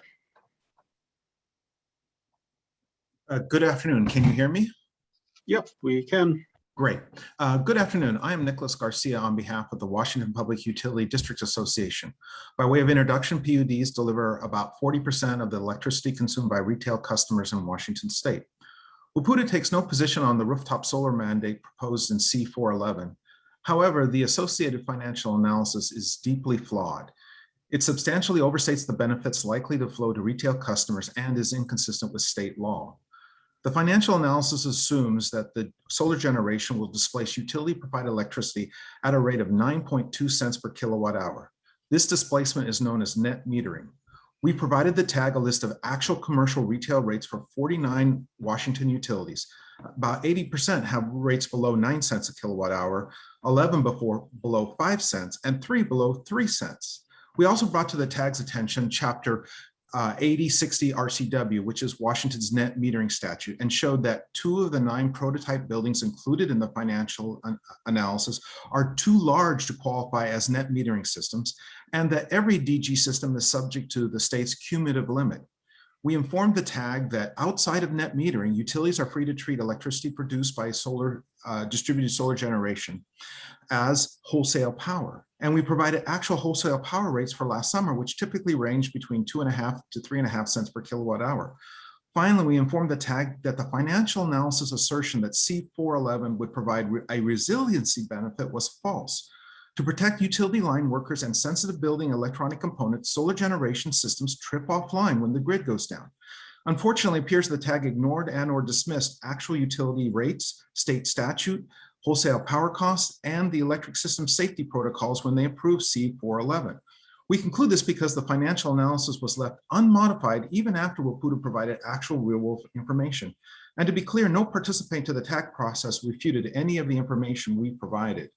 We suspect that accurately valuing electricity produced by these systems will extend the simple payback period from the assumed 17 years in the financial analysis to perhaps 50 years or more for some distributed generation systems.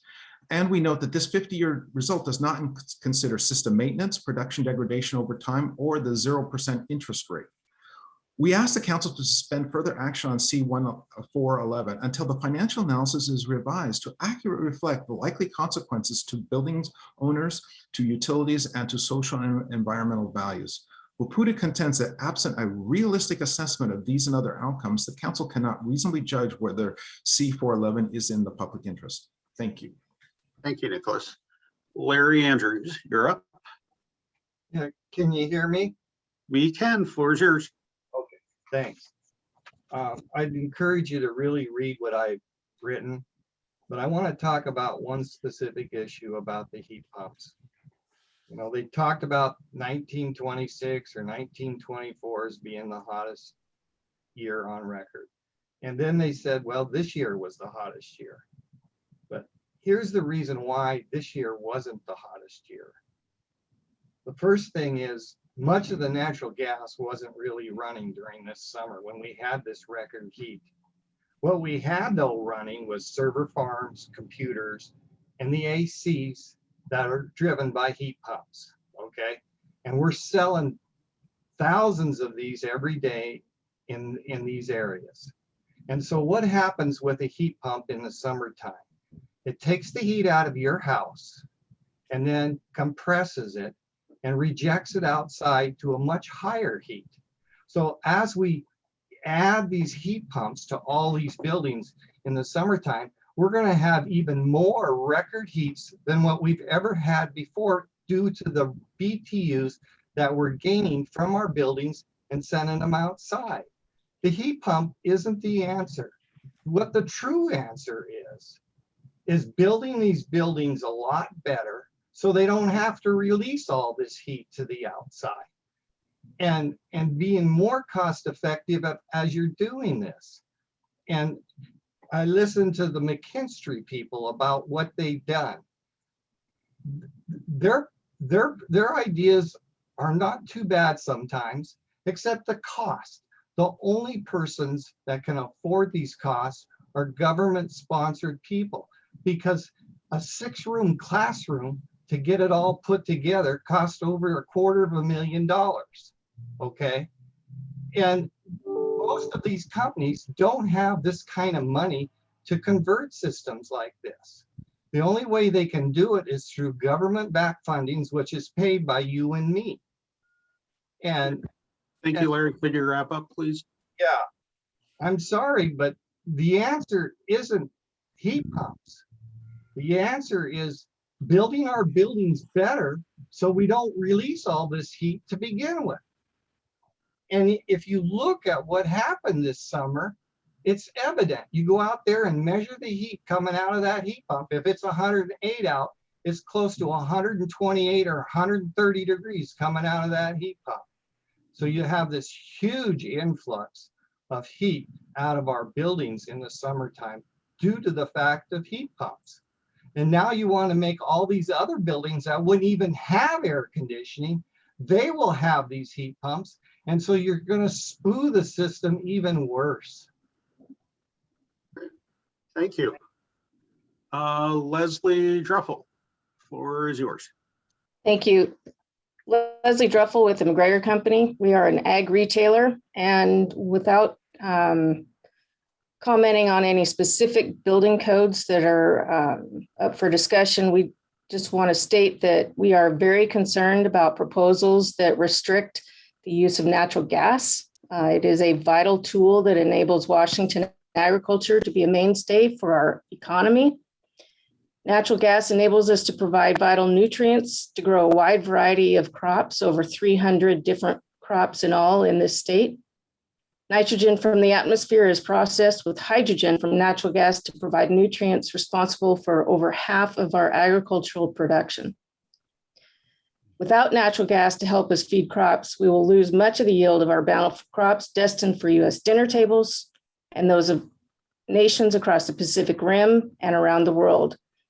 Please consider carefully about restrictions on natural gas beyond the building codes and understand that it will have an impact on manufacturing and food specifically. Thank you. All right. Thank you, Leslie. Charlie Brown, floor is yours. Thank you. My name is Charlie Brown. I'm here today on behalf of Cascade Natural Gas and Northwest Natural Gas. I want to bring to the attention of all the committee members a letter dated September 13, 2021, signed by a number of utilities and utility associations around the state of Washington, raising concerns about the failure of the Technical Advisory Committee to adopt these rules in compliance with RCW 3405-328, the Regulatory Reform Act and the Administrative Procedure Act that the council is obligated to abide by. That letter, as the council probably is very well aware, RCW 3405-328 5A requires that the Building Code Council abide by the significant legislative rulemaking process of the Administrative Procedure Act. That language was inserted into the code just in 2019 when there was a major piece of legislation addressing the State Building Code Council that passed in the legislature. The Building Code Council executive at the time, executive director, was well aware of that, and we don't believe that the Technical Advisory Group, nor at this point this State Building Code Council body has been in compliance with these requirements.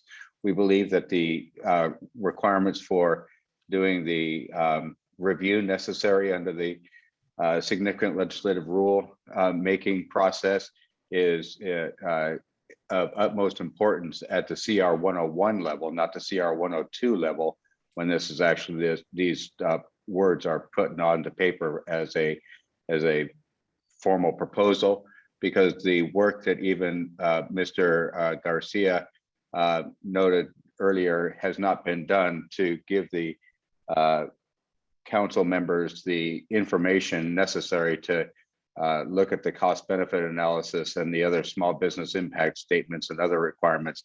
Nor do we believe that any of the alternatives that were presented by the natural gas industry at the TAG level were subject to any of the analysis required. When we put forward some alternatives to the current proposals by the TAG, they were summarily rejected without the necessary analysis to determine whether they met some of the cost benefit analysis or even emissions reductions requirements. We believe that they did, and we don't believe that the TAG did the work necessary to be done. We would ask that the Building Code Council set these rules down for right now, send it back to the TAG, have the TAG conduct the work that they are obligated under law to do. Thank you. Thank you, Charlie. Michelle DeVlomink. Sorry, you'll probably have to correct me on that. Yeah, it's DeVlomink. So I don't know, I'll keep this short and sweet. I my name is Michelle DeVlamink. I am an ecocentrist and a sustainability advocate. I graduated with environmental science from WSUV recently, and right now I'm working for a solar outfit. But I did just work with the Clark County's Green Business Program, and I strongly endorse making businesses keep their buildings up to code and increasing the building code. You know, Washington is a leader in green energy and the sustainability movement, and I really think that we should set this precedent and be an example for others around us. And you know, apparently a few people have died from, you know, poor building conditions, and I don't think that we need to let that pass. I think that we really need to push this forward and have stronger building codes that are more environmentally conscious and more people conscious as well. So that's it. Thank you. Thank you. It looks like that's all we have. We did receive some written testimony from Senator Joe Nguyen, and I don't believe he's on.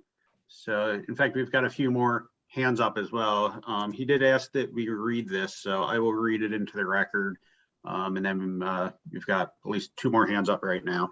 We'll get to you, Jace, and then P. French after that. So Mr.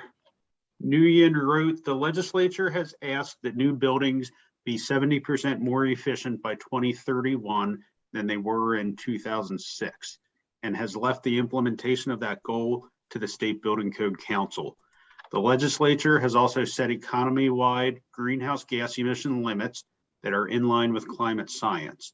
We need to be actively doing all we can to reduce climate pollution, and our policies and rules should have this climate lens when we are evaluating them. I understand that the Washington State Commercial Energy Code has been going through an update process, and there are proposals that will put the state on a path for meeting our energy reduction mandate for our large new buildings. At the September 30th meeting, the SBCC will decide what exactly to put out for public comment.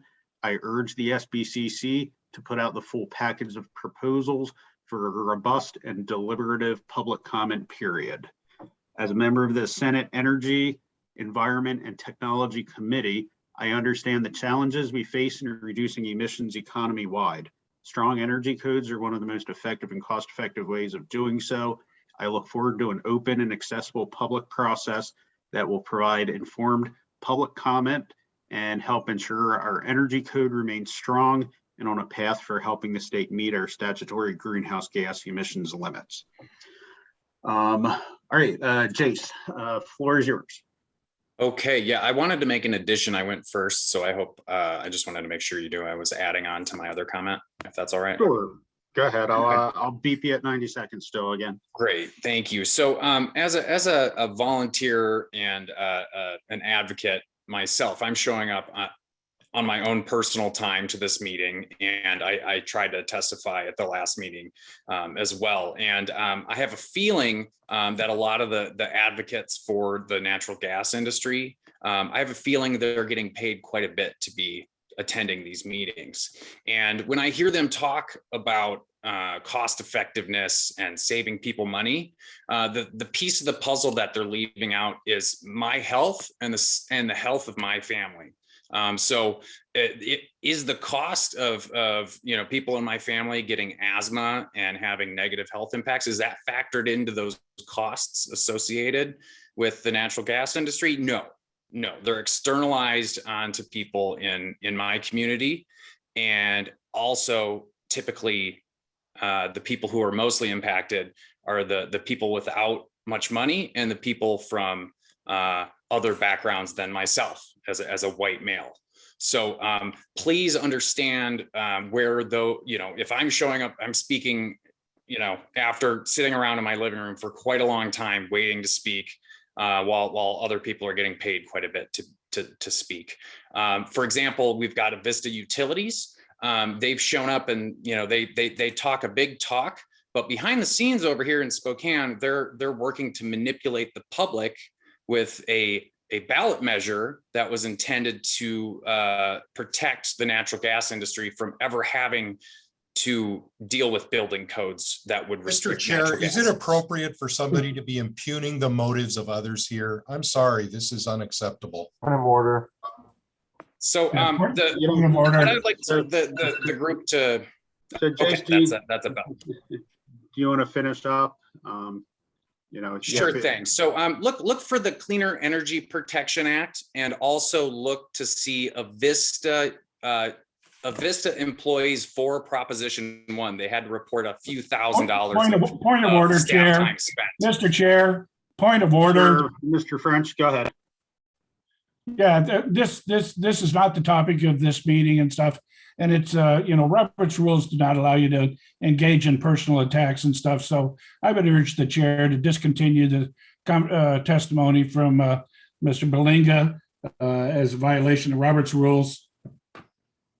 All right, thank you, Mr. French. I think Mr. Belinga was finished anyway, so. Thank you, Mr. Chairman. Yep, thank you for your time. Yes, let's keep things on track. Keep things as professional as possible. Go ahead, Pete French. Yeah, hello, my name is Pete French. I work for the Enumclaw Black Diamond School District as a facility manager. I was first exposed to this only about a week ago. So my big concerns, as a district, we've done a lot with energy conservation projects with McKinstry and Puget Sound Energy, and we've done as much as we can to reduce our carbon footprint through the years. But we're a small school district. We have 8 schools. 7 of them use gas-fired appliances for heating. Out of those 7 schools, we have approximately 9 boilers that we need to replace. We have over 80 gas-fired furnaces that we use.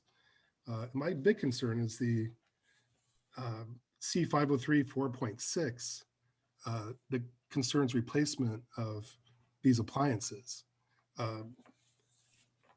If we were to replace those appliances with the equivalent electrical fire devices, heat pumps and strip heat, we would need to replace all your utilities for all these schools as well. And it would be a tremendous impact to our budgets and our community trying to pay for all this.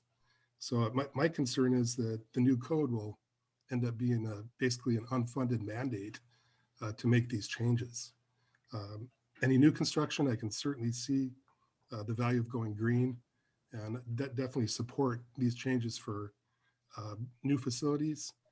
But I have a difficult time trying to figure out how we would fund the changes for existing facilities. Thank you for your time. Yeah, thank you, Pete. Just so we know, time-wise, we'll go on to 1:30 with public comment on that. So looks like some folks are speaking for the second time. That's fine.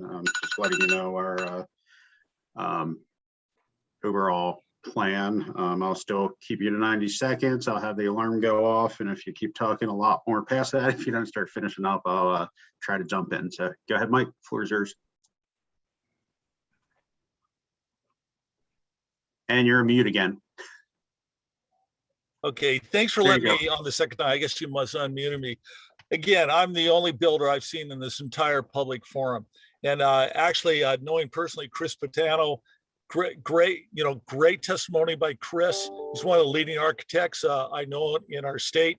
I love him dearly. But I'm asking you to bring in the build community. Those of us, excuse me, that actually experience the expense. We can go over this. I come from a multifamily background. What the previous speaker just stated is very real.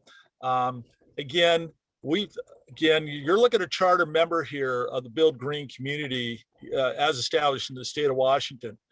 Our voice has been muted. I don't know why y'all are doing that. We had a great representative with Diane Glenn on this council, and she is no longer, that voice has now been muted. And I'm really concerned about that agenda. I'm a 6th generation Washingtonian. All right. And I want a clean, healthful state for my family. I was a 35-year member the master builders, or excuse me, of Mike, Shadow Mike, Mountain. just to be clear, we do have other business at the end. Okay. If you're not I've got- talking specifically about proposals, there So is an opportunity. So again, to wrap up the proposal, I'm asking continuation, bring in builder members so we can give you guys a more realistic experience of how to really make this go forward realistically. Thank you. Thank you, Mike. Nicholas Garcia. Yes, thank you for the opportunity to speak once again. I just wanted to point out really quickly that someone earlier mentioned the state energy strategy and the importance to electrify buildings. And while that was part of the strategy, as I understand it, that strategy also really indicated the need for significant new generation and transmission assets to be built in Washington State. Those assets are not yet available. And unless they are and become available, we will, and these sorts of proposals get enacted, we will result in a much less reliable system. And there will be significant adverse health impacts and community impacts if we have a system where we have more common brownouts and those sorts of things. And just look what happened in Texas a year ago and California, and people dying because the electricity was out. So I do think we really need to think a little bit about what are the consequences of moving down a path for full electrification without having clearly stated how we're going to actually carry out that mandate and provide a reliable power source. So thank you very much. Thank you, Nicholas. Henry, floor is yours. Hi, thank you. I'm Henry Odom with Ecotope and in full support of the entire suite being moved forward to public comment. I was part of the energy modeling team that prepared the 2006 Energy Code baseline for the State Building Code Council. In that same study, we also modeled a snapshot of the 2018 Energy Code for both the commercial and residential sector. Since this is only pertaining to the commercial code, I will focus on that. We also had findings for the residential code. As a reminder to the council and everybody else on this call, our analysis showed that the 2018 Washington Energy Code was in fact lagging our target towards the 70% reduction from the built environment by 2031. I'd also like to remind everybody that within all of our gas prototypes, which is a majority of the commercial sector, we had max gas technology providing space heating and water heating where applicable. So the opportunity to catch up to our mandated progress using gas equipment is quite limited because the technology is simply not there. Space heat pump heating as well as water heating has been proven and well used, and it is of our interest that we need to help bring more of that to the state, both in commercial and residential construction to meet our goals by 2031. Thank you. Thank you, Henry. Andrea. Yeah, hi, thank you for the time again. I spoke at the on the September 17th meeting representing Building Industry Association of Washington, but I just want to take a moment to speak as a private citizen. I am mostly concerned for renters in the multifamily units that are covered under the Commercial Energy Code. Just as an anecdotal example, my electric bill, while being in a 600 square foot apartment, was roughly $75 a month down in Clark County. I recently moved into a 15,000 square foot house, and my natural gas bill during 110 degrees this summer was only $11. So if we want to really make sure that we're protecting people on the lower ends of the income scale, we definitely need to protect energy choice. I think that reducing greenhouse gas emissions is important, but people being able to afford shelter, heat, and the ability to cook without interruption is actually more important. Yeah, I'm just making sure you stated that correctly. You said your natural gas bill when it was 110. Did you mean to state when it was cold? No, sorry, 110 degrees is summer. Right. Yeah. Okay. Because it powers my AC. Oh. Mm-hmm. Okay. So yeah, and I just wanted to leave my final comment as, again, I don't believe it's the State Building Code council's role to limit energy choice. It should be the legislature's. And so therefore I would recommend that you move recommendations of the tax package minus the natural gas proposals forward and defer any energy choice decisions to the legislature. Thank you. Thank you. Jennifer.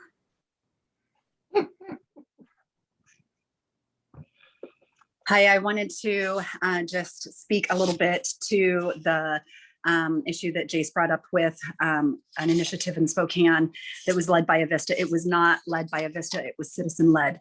And as the citizen that did lead that initiative, I think it's really important that before we start banning things preemptively, as it's been pointed out, that there would be studies, regional plans and economic studies specifically that would be done. In fact, as the citizen that led the initiative to block the city from banning natural gas because of the negative impacts that it could have, because the city wasn't looking at unintended consequences. There's a study that I have been working on that points out that when we ban it at the site level, it doesn't impact the carbon reduction because we're just moving it to the source level. So all we've done is had a cheap and easy win that utility payers have to carry on their backs.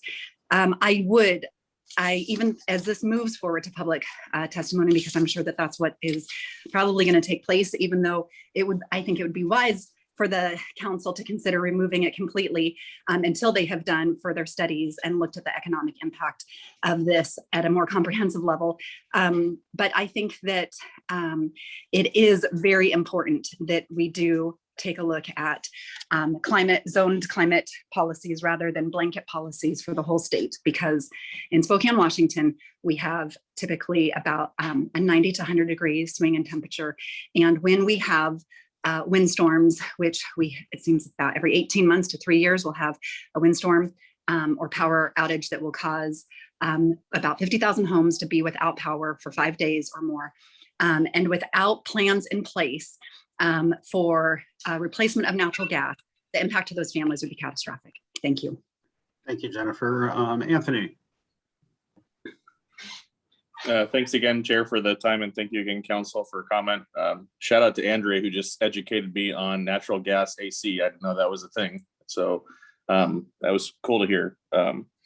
I think the only thing I just wanted to add to was the comment made earlier about the making sure that the infrastructure and the transmission systems were up to par prior to implementing a policy like this, which could increase added demand on the system. Being a local elected official, I can tell you that the one time that our residents and constituents get the most upset of us is when we build all the houses, but we don't upgrade the roads. So just from that kind of standpoint, I would just advocate for you to consider that as when you're talking about moving policy and energy code forward. If the system is not prepared to handle the new demand, then you will likely create undue stress that you weren't planning on. So that was it. Thanks again for the time. Thank you very much, Senator Wilson. Thank you, Mr. Chair. As one of 3 legislators that are sitting in this meeting right now, I'd like to express from a legislative point of view that I would suggest that we need to be halting the discussion and the consideration of these energy code changes. As I mentioned in executive committee, that there was a bill last year, which was House Bill 1084, which was explicitly rejected by the committee and the legislature. It didn't even get out of committee, and it directly responds to this. And I'd like to read from the bill report. So 2 things it did: required the Department of Commerce to adopt a state energy management and benchmarking requirement for Tier 2 and Tier 3 covered commercials building by July 1st, 2022. It prohibits a natural gas utility from offering new service to any customer located outside of the area authorized in its approved certificate of public convenience and necessity as of July 1st, 2021. And that was rejected by the legislature. So clearly the intent of the legislature is to was not to carry forward what this Building Code Council is intending to do. So, and as well, I wanted to mention that the RCW 3405-328, that the building code supposed to comply with that. And there was one section in the very back is called the intent section, which we have many times painstakingly gone through to determine what the legislature was intending when this council has been implementing certain codes. In fact, one of the latest was the electric vehicle charging stations. So I would like to read from that as well. So this last statement says, unless otherwise authorized, substantial policy decisions affecting the public be made by those directly accountable to the public, namely the legislature, and that state agencies not use their administrative authority to create or amend regulatory programs. And that's exactly what's happening here today. So I just wanted to make my my position clear. Thank you. Thank you very much, Senator. Al, I'm going to skip over you since you're a council member. You'll have an opportunity to speak. I'm going to give just 30 seconds to the 3 remaining hands to speak again. Don, you've got 30 seconds. Go ahead, and I will cut folks off this time. Thank you very much. Regarding the question of resource adequacy proposed by some utilities is I haven't met one person from the utilities or practically any person in the legislature or in the state who is aware of energy waste. I've been advocating against the same energy waste in my neighborhood in Clark County for 50 years. It's still going on. Lights on the perimeter in bright daylight in commercial developments.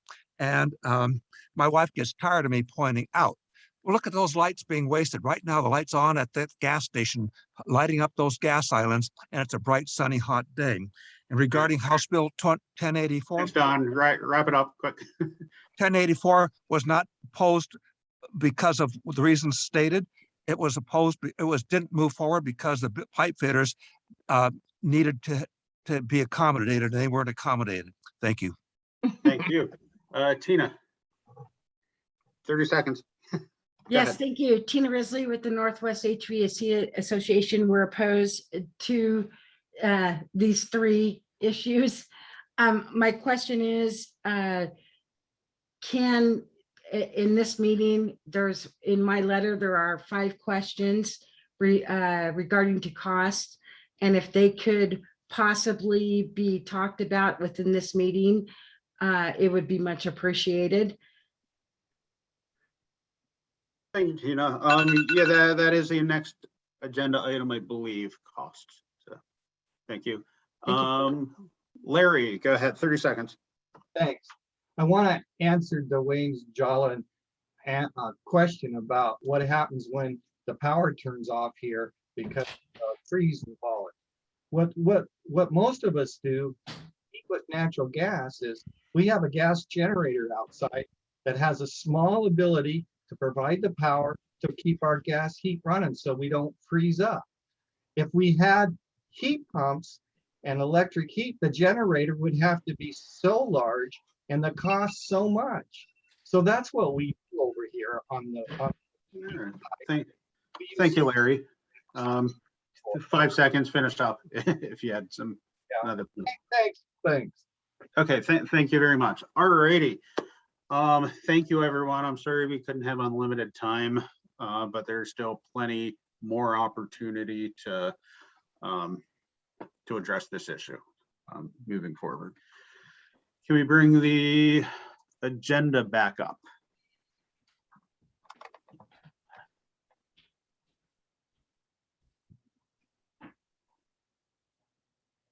Larry, go ahead very quickly. Yes, thank you, Mr. Chairman. Just curious as to when council members will have the opportunity to comment on some of these proposals. Will that be? Yep, that is what we are going to do right now because there is a council action. So now we're closing things off to the public. So it will be council members. You're first up, and then Shell, then Caroline, then Al can speak. So floor is yours if you'd like it now. Well, I'd like it now and later and maybe in the middle as well. So let's start now. Sure. There have been several comments about whether or not the Administrative Procedures Act has been followed. So I'd like to make a motion that the council directs our representative from the Attorney General's office to offer an opinion as to whether we even can legally move forward on these proposals based on our requirements within the APA. I'll second that. All right. Thank you. So motion by Larry, second by Senator Wilson. Discussion. Well, yes, Mr. Chairman, I regarding the discussion, I think I've probably already done that, but it's imperative that we make sure that our bases are covered. I mean, recognizing that we have a difference, there's a variety of differences of opinion on some of these issues, but as a council, we need to be sure, and it hasn't yet been evident to me that all of our procedures within the APA have been covered. So that's where the motion was generated. Thank you. Any further discussion? Chair? Yes, sir. Representative Hoff, question about your motion. Was there a time frame or any kind of predication on the motion? Oh, I beg your pardon, Shell. That's a great clarification. We should have this done prior to moving forward with these proposals. We should get that opinion prior to any further action. So I would amend my motion. All right, Senator Wilson, do you consider that a friendly amendment? Did we get this opinion prior to moving forward with any motions? Yes. Okay. Yes, thank you. Any further discussion? Yes, can I continue? Yep. I think the role of the Building Code Council is essential in updating codes every 3 years. And I guess if the Attorney General is able to get an answer expediently, I think, when we have another meeting shortly, that might be acceptable. But we do need to move forward with these things. There's a lot of work ahead of us, a lot of work behind us. And if we got the CR 102 process started today, the Attorney General's opinion could probably be rendered before the CR 102 is put out in 4 or 5 weeks from now. So I would suggest that we perhaps proceed with the motion, but that we do not proceed with the motion as stated, that we do not take action until we have an opinion. I believe we can take action today, but we could meet again before the CR 102 is put out if the opinion is that we have not complied with the law. Thank you, so you're speaking against the motion. Larry, does that make you want to amend the motion, or are you sticking with the motion for discussion? Oh, I appreciate, Shell, your thoughts there. I'd have to stick with the motion as discussed earlier in that, I mean, if indeed we go through a process and that involves, again, public comment, and we find out that we in fact haven't covered our bases within that APA, I think that would be a waste, not only a waste of time, but kind of it'd be usurping our function. So I'd have to stick with the motion. All right, thank you, Caroline. Thank you, Mr. Chair. Yeah, given the nature of the question in the APA and the requirements around the CR 102 and the CR 103, I guess I'm curious if this is something the Assistant AG could actually weigh in now, given what you know. I believe from our discussion earlier that this is a motion that can be on the table. We can delay, or we can legally move forward as was discussed earlier, and still being compliant. If you don't mind, I'm sorry, I'm gonna just jump in real quick here. I'm sorry. Go ahead, Derek. Thank you. I want to make sure, as a council, we did have a discussion about the law and some of the options when we were in executive session. That was intended to be a confidential conversation, which we want to be careful about divulging too many of the contents of. I will say, to answer Caroline's question, if I'm understanding what Representative Hoff is looking for here, I don't think that I would be in a position to make an opinion on the spot regarding that. We would need to identify the scope of the question and then provide and research it accordingly and provide a written response to the council. Thank you. Al? Yeah, I would like to speak in favor of the motion. I'm struck by the fact that a number of folks that deal with legislative issues, either at a local or state level, have expressed concern about the process. This is our business in terms of making sure that we adhere to process. And when there's a concern, it's always better to be conservative and make sure that you are following all the rules of procedure, if for no other reason than to make sure that you're not wasting your time. And so I think that Representative Hoff's motion is not only appropriate, but it's a timely one, and I fully support it. Thank you, Al. Micah?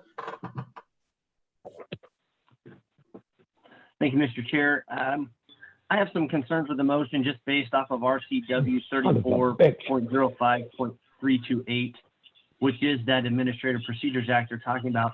Item 1 actually says, before adopting a rule described in the subsection, the agency must do a certain number of steps. My understanding is today we are not adopting any rules. Today the motion would be to recommend moving the tags recommendations forward into public comment, but not actually adopting a rule. So I understand their concern. I'm not completely against the motion, but I think we are meeting those requirements because we're not adopting rules. That's my opinion. Thanks. Thank you, Micah. Just to be clear, Corey, you put your hand down, and if anyone wants to speak, put your hand back up. Otherwise, I'll assume you put it down on purpose. Jay, floor is yours. Thank you, Mr. Chair. Following on to Micah's comments, further on in the Administrative Procedures Act, there's information that says that we need to determine that the probable benefits of a rule are greater than its probable costs. And I know that's been a lot of the discussion we've heard on public comment. And I do think we have some initial information available to through the tags work and through some of the public comment that we have realized. And I am comfortable with that in moving forward, because I see the best way to get to the requirements of the APA and get the information on on adopting a final rule is to move forward in the process and get that public comment. So I'm going to be voting against this motion. Thank you. Thank you, Jay. Micah, your hand still raised.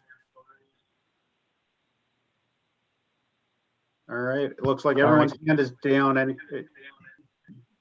if any more discussion on this before we do a roll call vote, what's on the table is to delay making any motions on this until we get a legal opinion on where we stand regarding our responsibilities.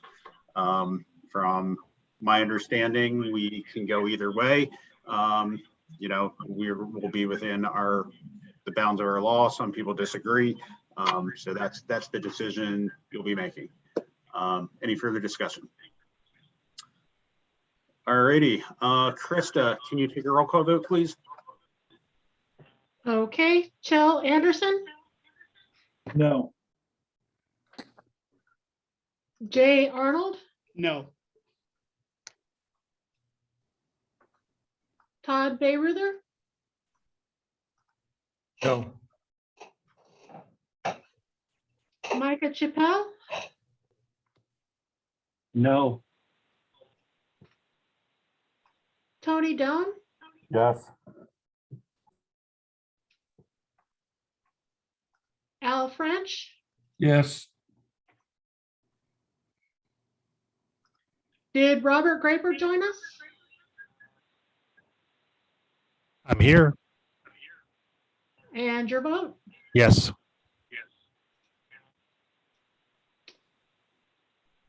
Robert Hamlin, No.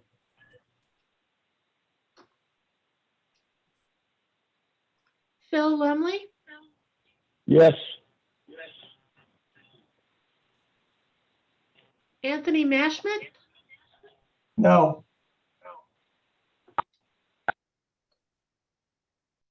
and did James Milbauer join us? Yes, aye. Caroline Traub, No.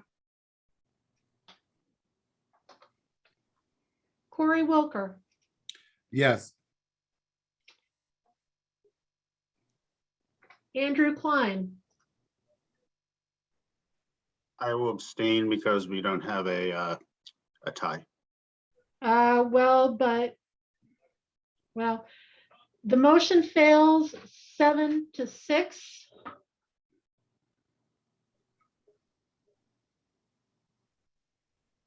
All right, is there a new motion?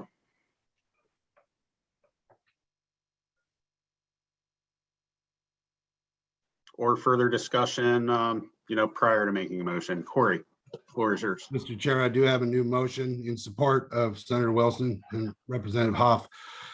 I propose and make a motion to omit proposals 103, 136, and 179 from what the committee is going to move forward in the process. I second that, Jim Milbauer. Okay, we had a motion and a second. Any discussion?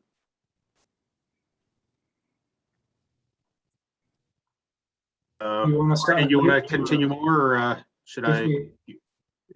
Yeah, go ahead, Joe. If we have hands up, I don't know if that counts, but if we should just unmute. Yep, go ahead, Joe. Okay.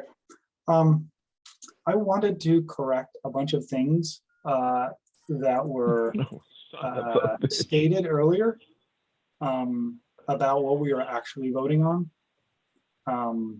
and provide a response as the chair of the TAG and the NPE committee. I think Nick Garcia's input is important. I thought that was good. We spent a good deal of time at the TAG talking about the cost data, specifically to his comments, and we were not able to come to consensus. Unfortunately, we were required to use the LCCT tool that prescribes an electricity rate, and I think once this is in the public process, we will be able to talk more about that. Second, this is not about single-family homes. A lot of people talked about single-family homes. This has nothing to do with single-family homes. This is a commercial code, has to do with non-residential buildings and residential buildings over four stories and over. Third, when the power goes out, commercial building equipment almost exclusively relies on electricity for the fans and many other things that make them warm enough to occupy. So a lot of the testimony that commercial buildings would not be able to be heated in an electrification scenario are simply not apt, because electricity is required, a good amount of electricity to get the gas system to actually heat the building. Smaller commercial buildings, maybe it's possible, but most of the larger buildings, not possible. This is not about fossil fuels in agriculture or industrial manufacturing uses. To Anthony Wright's points, this doesn't affect campus systems. This is not saying anything about campus systems. And we can add exceptions to the upcoming public process if there's pieces that you're not comfortable with. There are very few requirements for retrofits, and we should take your comments into consideration in the upcoming public process. To P. French's points, we can add some exceptions for existing if we have more specificity. This has nothing to do with burning fossil fuels in electricity production. There are other laws about that. The new code is 1 or 2% of buildings. It has very little impact on the grid. Unfortunately, a lot of people have suggested that it's going to crash the grid or something like that. It's not. It's a small number of buildings because almost all the other buildings are existing and have been around for a while. Over time, electricity utilities always adapt to what is going on, and there's other laws that are going to require them to upgrade power in various places. The proposed code also has nothing to do with electrical vehicles. There's a separate code, the proposed energy code rather. That's under a different code. We've also heard a lot about exceeding our legislative mandate. Senator Wynn's letter addresses that very specifically. This has nothing to do with not passing 1084. What the legislator directs us as a council to do is important and not do as well. 70% energy reduction, as I started out with. by 2031, 19% each cycle. This gets us there, what is on the table in front of us. So I hope you are equally interested in meeting the legislative mandate of the 70% reduction as you are in all the other legislative mandates that I've heard from here. Simply put, it's not about restricting fossil fuels, it is about efficiency. Efficiency, gas is not that efficient, and electric resistance is not that efficient. And so moving to heat pumps is the way to move our state towards the 70% reduction that the legislature has given us full purview to pursue. And then look at the tag votes on here. You can see that while a lot of the public discussion appears to be contentious, the tag votes, after we heard expert testimony from lots and lots and lots of people and spent hours on each of these issues, overwhelming majority voted in support of it. And that includes people from the construction industry and many other industries, mechanical engineering, installation industries, that kind of thing. It's a great disservice, in fact, to the dozens of volunteers to hear that their work is being disparaged by people who participated in the tag process itself. It's a great disservice to all the work that they did. And trying to silence their work is I think, not what we need to do today as the Building Code Council. Implementing things drives down costs. We've heard from manufacturers that they have products on market. When the energy code goes into effect, it drives down costs because lots of people are now doing them. The code will not be in effect for 18 months after it is voted on next March, or about 18 months. And so there's a lot of time for new manufacturers, new products to come to market. We already have all we need, but more will come to market and costs will come down. This code is not perfect, but we are only voting on moving this into an even more rigorous public comment period. In fact, by allowing all the public comment we did today without going through the official CR 102 process, we are not taking all the public comment we probably should before we consider these rules. And we should not be afraid of opening this up to a full public comment period that is legally required in order to do rulemaking. We should not be afraid of that as the council. Lastly, I don't see another path to meet the legislative mandates that was proposed this code cycle, as Sean Denniston pointed out. And I would like to hear from any of the council members that are considering voting no on 103 or 136. What is your path to meet the energy code reduction required by the legislature? Because obviously you're interested in what the legislature said. And Mr. Chair, I'd like to use a little bit of time to see if those who are considering voting no on 103 or 136, to hear what the path is forward to meet the legislatively mandated energy use reductions. Well, thank you. Let me clarify what the vote is. The vote is not to not move forward those three proposals. It's to move everything forward but those. We'll still have that on the table to discuss separately. Corey, is that correct as far as housekeeping goes? Yes, sir. Okay. And then Jim, that's correct for your second. That's what you seconded to. That's correct. Okay, so what I'd like to do, if there's any more discussion on everything but those, let's take this vote. We've got a motion on the table, and then we can come back, Shell. We heard your testimony, and then we can address that. Is there any more discussion on the motion on the table? Yes. Yes. Okay, Kara, let me go through Caroline, go ahead. Great. Thank you, Mr. Chair. Thank you to everyone for your time and input thus far. I represent mechanical engineers on this council. Just wanted to start out by providing a high-level summary of proposals 103 and 136 to ensure common understanding of the proposal. So we're not talking about them. Those are not on the. Those are not part of the motion.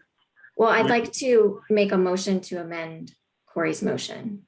Well, we've got a motion on the table. You can put something for. You can ask Corey if it's a friendly amendment. Okay, well, is it permissible for me to give my comments first. Mr. Chair, an amendment can be made friendly or not. We would just have to vote on it. Okay, folks who know more than me are shaking their heads yes. So, There's- okay. There's an amendment on the floor. I believe it would have to be voted on or asked to be amended. Yes, at the end of my comments, I would like to make a motion to the proposed motion and vote on my amendment. I believe we have to vote on the current one, but I'd ask for a Yeah, I guidance thought we on had to that. vote on the, I thought the same thing, that we had to vote on the current motion on the table. That's not correct in Robert's rules of order newly revised. A motion can be made to amend another motion, and motions can be made indefinitely to amend other motions. They just require a vote in order to amend the prior motion. Okay, so you vote on the amendment and then that goes back and it's the motion itself. Okay, all right. I would Thank- ask for Stoyan or his staff to double check that. That's also my understanding. I had someone else come in and tell me that, but Stoyan, you're welcome to chime in. So, well, go ahead, Caroline. Floor is yours.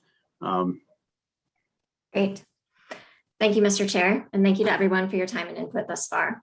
I represent mechanical engineers on this council. Thus wanted to start out by providing a high-level summary of proposals 103 and 136 to ensure common understanding of the proposal content. First, proposal 103 regarding space heating in new commercial buildings. I'd like to clarify a few things the proposal does not impact. It does not apply to single-family homes, townhouses, or small multifamily. It does not apply to process load heating for research or manufacturing in labs, agriculture, or industry. It does not apply to backup power generation. It does not impact existing district energy systems. It does not restrict the use of renewable energy resources such as biogas or biomass. Importantly, and lastly, the proposal does largely not cause fuel switching in existing building retrofits. The alteration section allows for high efficiency gas boiler and furnace replacements, as well as for the replacement of oil and steam fired boilers with like appliances. Within the applicable scope of space heating in new commercial buildings, there are 16 targeted exceptions to the requirement.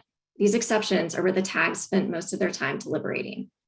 Two examples of exceptions include the use of electric resistance heating allowances in multifamily buildings and the use of fossil fuels in climate zone 5 for kitchen makeup air units, as well as for auxiliary heating and for air to water heat pumps and for DOAS units. So just quickly to clarify that, we have two climate zones in the commercial energy code. And so the tag did deliberate and made specific decisions about which types of heat pumps should have gas backup in climate zone 5. So I think that is something we could talk about further. Moving on to proposal 136. This proposal is aimed at service water heating. Caroline, before you begin that, let's get a motion on the table to extend the meeting because it's coming up on 2 o'clock. So, I'll make a motion to extend the meeting. Extend it until it's done? Until adjourned. Okay. But just like we did last time, I think we should ask council members how long they can reasonably stay, because we need to maintain quorum and we want to make a good faith effort. Yeah, that's true. So don't vote to extend if you can't stay until the time we choose. Extend until we're adjourned or until 3 o'clock Pacific. There's a motion on the table. Doesn't that have to be addressed before you vote again? Change the vote? There's a motion on the table already that has to be taken care of. Correct? Staff, I'll defer to you and with Robert's rules.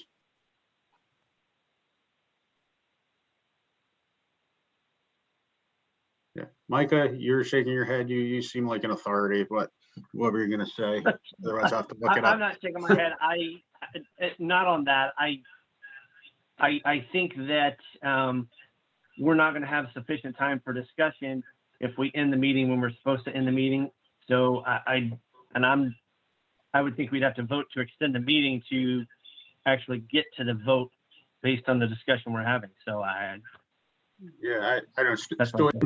Are we able to vote to extend, or do we finish with the motion and then vote to extend? Okay, I'll make a motion. I'll withdraw my prior motion and make a motion to table the motion that's on the floor right now until we have extended the meeting. Okay. Second. This is Tony. Okay, okay, well, okay, continue on, Caroline. You know, we're extending the meeting. We will be. Actually, you But got. we need to vote on that. I made a motion to table this until we extend the meeting. And did we have a second on that? Tony seconded that. What is this? You're saying to take Stoyan or John? Yes, sir. So we need to extend the meeting. That's correct. We've got a motion on the table. Otherwise, can we extend the meeting with that motion, or do we have to vote on the motion that's currently on the table before we can have a motion to extend the meeting? I think we can vote. You can vote and change the adjourn, expand the meeting, but I don't have the Robert rules open. Okay. All right. Shall put your motion back on the table, and I think we'll just vote on Motion it. is to table the motion that's currently on the floor until we have extended the meeting and then take it from the table. Okay, is there a second? Second, this is Tony. Thank you, Tony. All in favor, please say aye. Aye. Aye. Anyone opposed? Nay. Nay. Okay, Corey and Todd. Oh, Al French. Oh, Al and Corey. Yeah, I've got another board I'm supposed to be at 2:00. And I'm Okay. also late for my 2 o'clock. All right. So you guys have to jump off. That's okay. And then do we still have a quorum with Corey and Al gone? I have to leave as well. Andrew, this is Jim Milbauer. I'm starting another 2 o'clock meeting. I thought we'd be done, so I may have to jump as well or listen to both. Okay. Let's let's take a vote. We tabled it. Shall make a motion, please, if you don't mind, to extend the meeting until adjourned. And then we'll take roll after that to see if we have a quorum. I'll make a motion to extend the meeting until 3 o'clock or adjourned. Thank you. Do we have a second? This is Caroline, a second. Thank you. All those in favor, please say aye. Aye. Aye. Aye. Anyone opposed? Nay. Nay. Okay, Al, Corey, and probably Jim as well. Yes. All right, we're going to extend it until adjourned or until 3 p.m. Could we, Krista, are you still on? Could you take roll? And if you've got to jump off, please jump off. And thank you for your time up until now.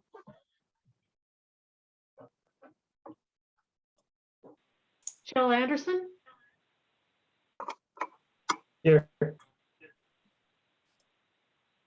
Jay Arnold, Here. Todd Bayreuther, Here. Micah Chappell, Here. Tony Doan, Here. Al French, I'm going to have to leave at 2:00. They're already started. Robert Graper, Here. Robert Hamlin, Here. I thought we're gonna Bill Lemley, our presentation. Yes, until 3. Anthony Nashville, I'm gonna turn out. James Milbauer, I can stay a little bit longer, but I'm in two meetings. Caroline Traub, Here. Corey Wilker, I'm here as long as I can be. A few more minutes.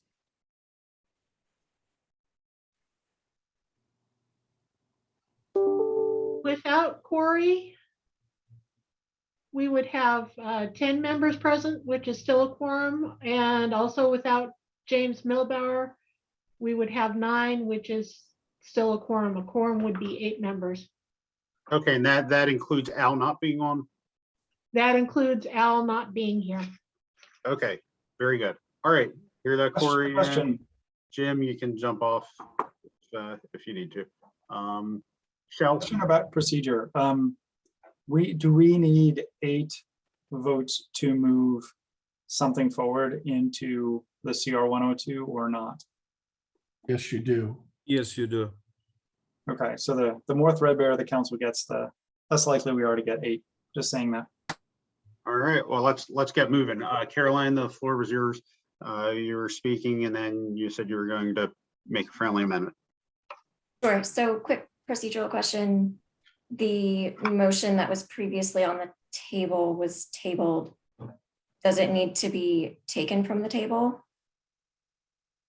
I don't think so. I think it was tabled and now, you know, it's tabled until after this. So now it's no longer on the table. Okay, great. Thank you. Great. So I guess I'm going to jump ahead to just describe for my fellow council members why I really support the further discussion and refinement of these proposals by moving them into the CR 102. So first is just the purpose of the energy code is to reduce energy use in buildings, and these proposals accomplish that objective head on. Electric heat pumps are anywhere from 2 to 4 times as efficient as electric resistance and combustion heating. I think second, you know, and this is really important, it's the scope of the proposals. So the proposals very intentionally focus on new construction, those buildings that don't yet exist. And that's where these technologies can really be designed to thrive, where infrastructure cost savings can be maximized, and where we can set owners up for success in terms of avoiding costly retrofits down the road. Third, I support these proposals for our region. Nearly half of new commercial construction in the Northwest is estimated to already be electric, and nearly 10% of our commercial heating is already from heat pumps, meaning that experience and proof points are here. As many others have said, our electrical grid is quite clean and is mandated to get rapidly cleaner, meaning those emission savings from heat pumps just continue to decline over time, and our electricity costs rank as some of the lowest in the nation. Fourth, these proposals are being integrated into an energy code that strategically support them. So in past code cycles, we've reduced building heat loss and required more heat recovery. And in this code cycle, we pair the heat pumps with electrical demand management measures to create opportunities for utilities to manage electrical loads and create new value streams. You know, fifth and lastly, this council does not operate independently of events around us. With the pandemic, we delayed the 2018 code effective dates. With global shortages of fireplace components, we adapted rules. So with a climate crisis caused largely by fossil fuels, we need to consider strategies that use less of them. And to use our clean electricity supply efficiently and affordably, we need to tamp down on electric resistance. And when evaluating how to do that, how to do those two things in buildings, you know, whether it's globally via the EIA Sustainable Development Scenario, nationally with the US Department of Energy E3 initiative, or locally with our own state energy strategy, heat pumps are a centerpiece. So, you know, put simply, given the goals we need to achieve, these impactful proposals in some form merit our further consideration. You know, the discussion today is not about as-is adoption. The vote today means we would like to complete required legal and economic analysis and hold public hearings so we have more information to work together on refinements. So with that, I'd like to propose an amendment to Corey's motion. And my proposed amendment or my proposed motion is to include proposals 103 and 136 in the CR 102. And I'd like to make some modifications to them as part of my motion. So I would like to exclude institutional group I2 hospitals from the requirements of both of those. And I would also like to limit the proposal 136 to only apply to R1 and R2, where it's going to have the most impact on our goals. And that is my proposed amendment at this time. Thank you, Caroline. Is there a second? I will second that. But Caroline, I did have a question. So the motion, did it exclude 3 proposals or 2? It very intentionally only includes 103 and 136. My amendment does not propose adding back proposal 179. Okay, thank you. I'll second that. Okay, further discussion on the amendment. Manager, I've been here. Get some clarification on that again, please. It's What is being eliminated or changed from those two? I'm sorry, I'm in another meeting also, so I only No, caught thanks, some of that. Jim. Yeah, I appreciate it. My amendment was to put proposals 103 and 136 back on the table, but for both of those, I'd like to remove occupancy I2. So with the intent of removing hospitals. And I'd also like to limit 136 to only apply to R1 and R2. Thank you, Caroline. Thank Jim, you can for that. can you mute unless you mean to be talking? Mr. Chairman, I have a point of order. If I believe this is not following Robert's rules because it would require me to re-amend my own motion. I think you have to vote the motion, you have to vote my motion down and then she can do her own motion. I think that's what you're supposed to do. I think that would have been cleaner, but my understanding is that we vote on the amendment itself and then that either passes or doesn't, and it goes back to the main, to your motion, either amended if that passes or not amended. So yes, I would have preferred the cleaner way, but I think we are in within the Robert's Rules of Order.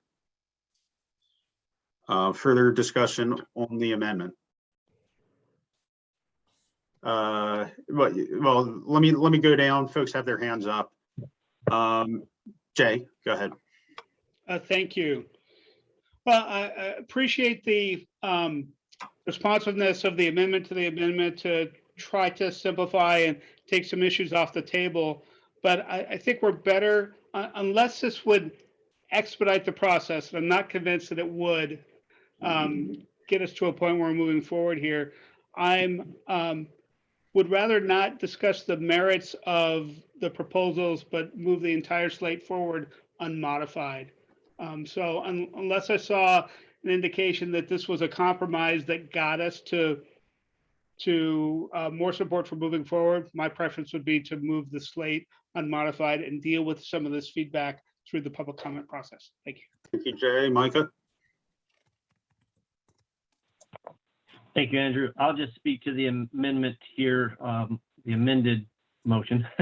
I see where Carolyn's trying to go with it, but I disagree with the premise on this. I don't think we should be modifying the proposals at this point. I think we should be determining just that they go forward to public comment. I think that's a much cleaner path.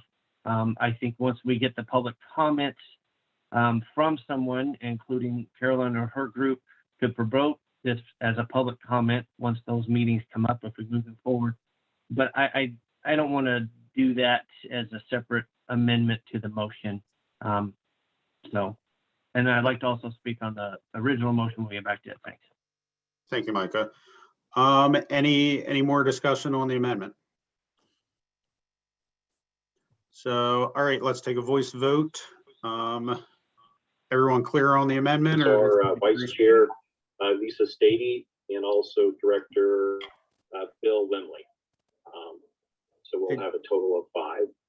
Hey, Jim, do you mind going back on mute? And then moving forward. My apologies. Sorry. Okay, Krista, roll call vote, please. Chell Anderson, Yes. Jay Arnold, No.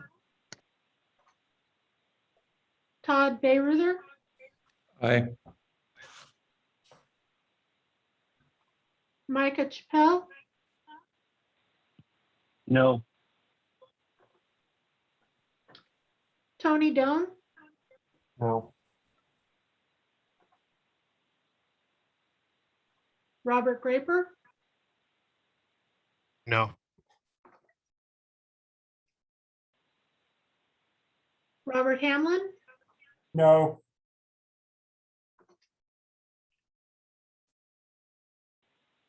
Phil, are you still here? Yes, no, yes, yes, I'm still here, but no on the amendment. Anthony Mashmet,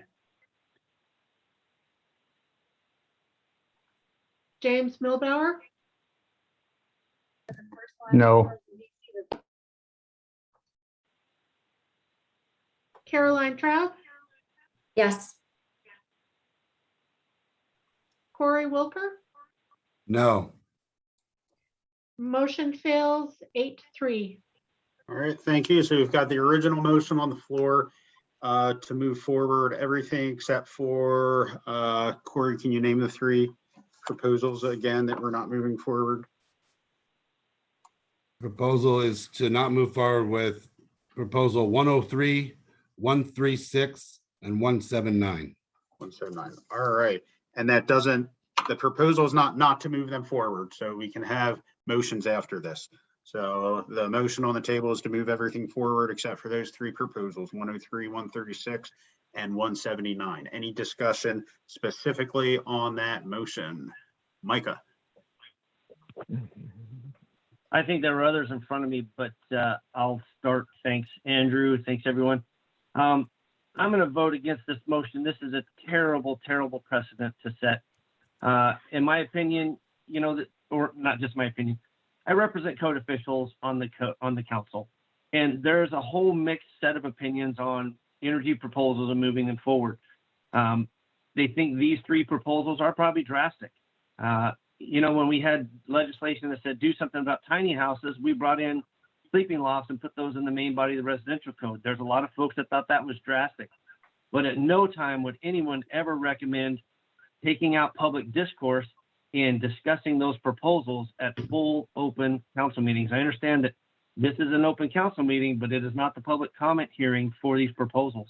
And so I recommend this is a bad precedent to set to individualize proposals and remove them from public comment in open meetings in the future.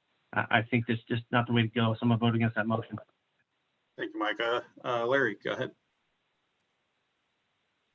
Yes, thank you, Mr. Chairman. First of all, unfortunately, I am one of the casualties of the motion maze. I was going to offer another motion. Hang on a second. That's okay. We can hear you. We're all used to that. We all work from home now, it seems, these days. Okay. One UPS driver just got one leg missing. So, okay. I'm gonna, after my discussion here about supporting this motion, I have another motion that would have been right on the heels of the first one that failed. So just to alert the chairman. But regarding this motion, Micah, I think this is actually the spot where we are tasked with either moving this forward or not. I hear what you're saying, and the precedent has been set to move the whole slate, but I'm afraid that we have the responsibility to take a look at these proposals and move something or not. By the way, I say we generally because we don't have a vote in this. That would be up to the voting members. And just another comment, Shell, nobody's disparaging the TAG group's effort. Oh my gosh. As a member of a variety of councils and committees, I know how much time it takes, and I appreciate everything that any group does. And because we have a difference of opinion, by far and away, I respect the time that your TAG group put in. There's no question about that. Okay, so back to the motion. Thank you for bearing with me, Mr. Chairman. We are a council of limited jurisdiction. Essentially, that means we follow the legislative intent. And I'm struggling with the intent on these three proposals. There are several things that I think we're kind of jumping ahead. Department of Commerce was tasked with coming out with a carbon reduction standards to be implemented by 2026. We have a few years to go before we get those standards. Nowhere in their directive did it suggest eliminating natural gas from heating system elements within commercial buildings. UTC was just recently in 2021 given a directive to analyze the impact on businesses and utilities in regard to those carbon reduction standards. And I just think that that's, again, we're jumping ahead of that directive. So I'm sure we're going to have a difference of opinion on this as well, and I appreciate those. My opinion happens to be that there is no legislative intent for proposals 103, 136, and 179. So if indeed I had a vote, I would be voting yes on this particular motion. Thank you, Mr. Chairman. Yes, thank you. Todd. Hey, thank you. First of all, thank you. I've said many times to the energy tag, Chell, and your leadership on that. Very important work, and I really, my intent is to support that work and the recommendations from that tag, and then also from the MV. I'm not on the tag, energy tag, but I am on the MV committee. And our recommendation was to this council to move these forward into the public process, the CR 102. But I also want to thank the concerns raised today. So Representative Hoff and others. I absolutely think it's important to daylight and question whether or not we've fulfilled process. And I think I have not seen any opposition to that. I think it does raise questions that I want to keep moving forward and have others weigh in. But I'm very comfortable moving the whole package forward, knowing that first of all, we are only moving into public process to get more information, to get more analysis on cost effectiveness. And so I only think that all the questions that I have based on the merits that are being discussed here will be answered in that CR 102 phase. So with that, I'd like to see us move forward. So I will not support this motion. Thank you. Well, Todd, would you like to make a friendly amendment similar to what was done before? Thank you for that opportunity. I really think we just can do an up-down vote on this and then hear further motions from there. Thank you. Okay, thank you. Jay. Well, from RCW 1927A 020, the State Building Code Council has mandates for both 70% energy efficiency and to achieve a broader goal of building zero fossil fuel greenhouse gas emission buildings by the year 2031. And these proposals are both towards that particular mandate under that authority. I want to thank the TAG members who went through hours and hours of comments and deliberation to develop a proposal that does so. And this motion to remove 103, 106, and 179 from discussion would not meet that mandate, nor do we make progress through the public comment process on developing alternatives, identifying further exceptions, or further refining these proposals. So I'm going to be voting against this. Thank you. Thank you, Jay. Alex? Thank you, Mr. Chair. I think my point has been made well by others who've spoken before me. The legislative intent is clear that that we need to meet that 70% energy efficiency standard. It's not a carbon reduction standard. It's not a fuel type standard. It's energy efficiency standard. This full package with these three proposals included moves us incrementally towards that along the lines of the intent. And so I would urge members to vote down this motion and move forward a proposal for the full package. Thank you. Thank you, Alex. Senator Wilson. Didn't realize I was up already. Thank you. I guess I wanted to make the point. We have been talking a long time about this stuff just today, and then already in the prior meeting to that, so executive meeting. It is our job here to determine what needs to move forward, what is important to be discussing. And I think I have made my points clear earlier. I'm going to harken back to the House Bill 1084 again, because in that bill was $450,000 that would actually do much of the studies that we have any questions about here today. So I can't remember which meeting it was I read this, but it says that by the year, there's a state appropriation, but for fiscal year 2023 are provided solely for the commission, which is the UTC, to examine feasible and practical pathways for investor-owned electrical and natural gas utilities to contribute their share to greenhouse gas emission reductions as described in RCW 70A 45020, and the impacts of energy decarbonization on residential and commercial customers and the electrical and natural gas utilities that serve them.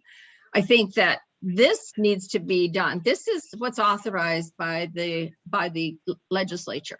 So I think that this is what needs to be done prior to anything that we're doing today on those particular 3 items.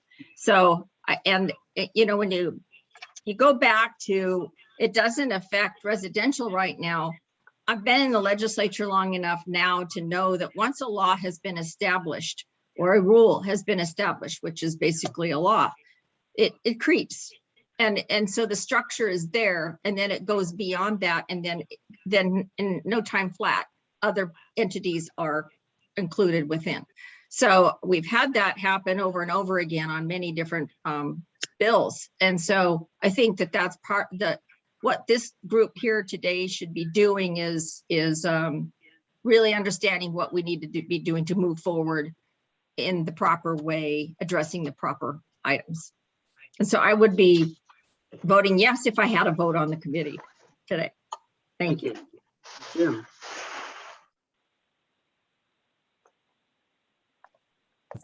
Thank you. Let me turn my volume down. I appreciate the time to comment. I do want to echo the words of Representative Hoff, and I will reiterate, I am in favor of this motion, but I will reiterate, it has nothing to do with the tag. I appreciate the tag and everyone's hard work into this. I believe after reading the 1084 bill, WAC 5104 and RCW 3405, I believe this should have been through the legislative body first prior to seeing it. And that is why I support this motion. Thank you. Thank you, Jim. Todd? Yeah, thank you. Maybe a follow-up more specific as it relates to my representation on the council, and that is of manufacturing and of Eastern Washington. I've heard a lot of discussion today about the merits and the cost effectiveness of very specific technologies, and those are fair, and that's one way to look at it. And again, I want to see more information on cost effectiveness and life cycle and so forth. I have to say that in my exposure, including being on the committee, I haven't seen any evidence against cost effectiveness of those specific measures. So again, I think we need to get deeper into it, and the CR 102 process allows that. But then the second part, as it relates to manufacturing, I have had stakeholders reach out to me that were opposed to this, power utility and also a manufacturer of power components, interesting enough. And as we dug deeper and we had great conversations, we got into it really more of concerns about current investments and capitalization on those, whether that's infrastructure or of existing facilities. And so I think I don't think there's a full understanding of some of those concerns with the stakeholders, or they could be very isolated, not broad. But then I'd also say I've had a lot of support from the manufacturing community, and in the state of Washington, our legislature's mandate to increase manufacturing capacity. So looking at it with a different perspective this is an opportunity for innovation in this state. This is an opportunity not just for specific technologies to be manufactured, researched, and developed, but also for those of us that are in the built environment, in the design and engineering communities, for really holistic integrated design. And these technologies are not just about swapping out one technology for another, equivalent systems, but also a deeper look at how we do sometimes more passive design, we do daylighting design, so forth. So it's not just about any single technology. It is really the nature of and the strength of our state in the manufacturing and in the design and engineering community. So I'll leave it there. That needs to be a consideration. And I think that only comes out when we bring it into the public process and get testimony on that and get input on that. We can't get there in the 101 process, in my opinion. So thank you. Thank you, Todd. So we've got a motion on the table to move everything forward except for 103, 136, and 179. Any further discussion?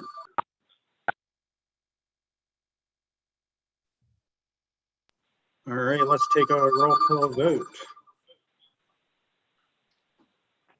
Okay, Chell Anderson, No.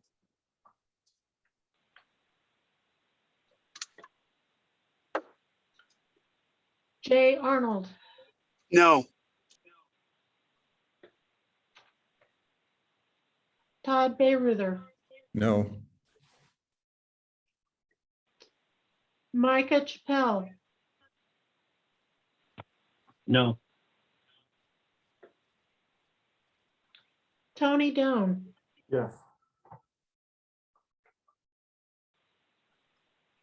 Al French,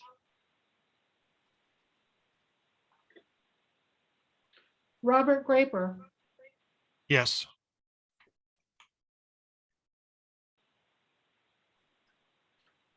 Robert Hamlin, Yes.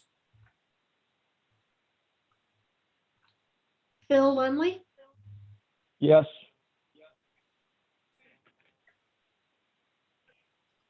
Anthony Mashmet,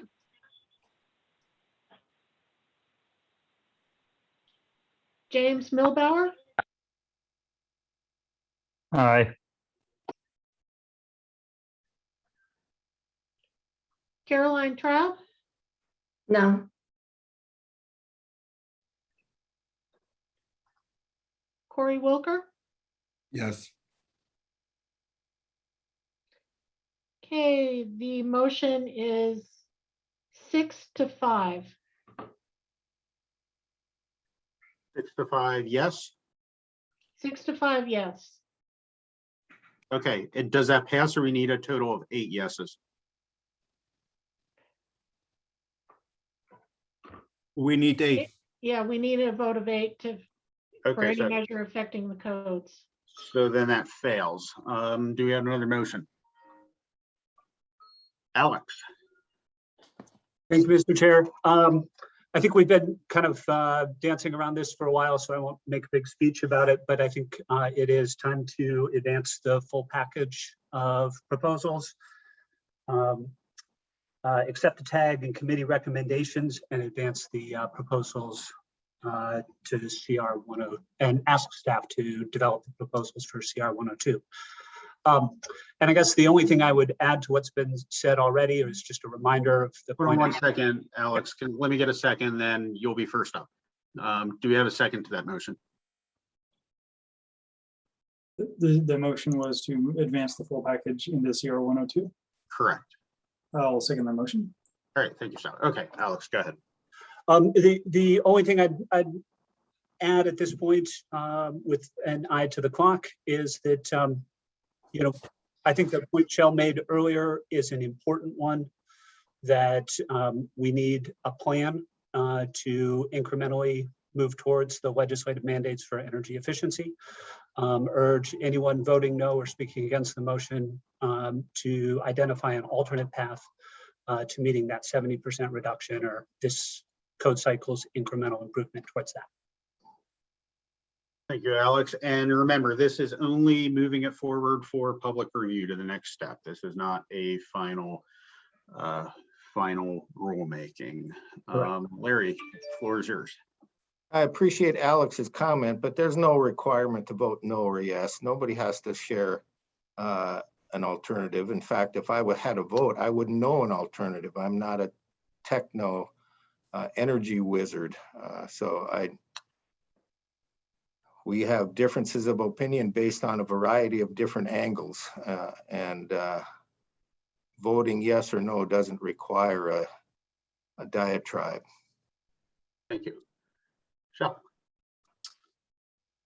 Representative Hoff, I had asked in my comments earlier that if someone was willing and they were planning on voting no on 103, 136, or 179, that they would be willing to share an alternative path to get to the legislative mandates. If we've agreed that the legislative mandates are extremely important when it comes to the cost benefit analysis and many other things.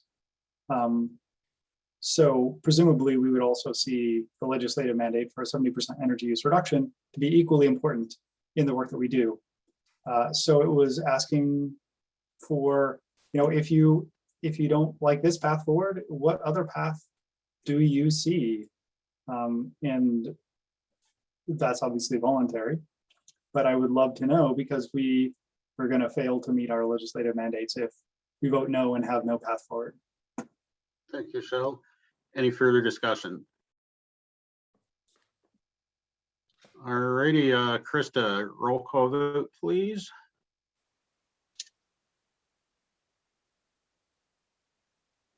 Okay, Chell Anderson, Yes. Jay Arnold, Yes. Todd Bayreuther, Aye. Micah Chappell, Yes. Tony Down, No. Al French, Robert Graper. No. Was that a no? No. Thank you. Robert Hamlin, Yes. Phil Lemley, Yes.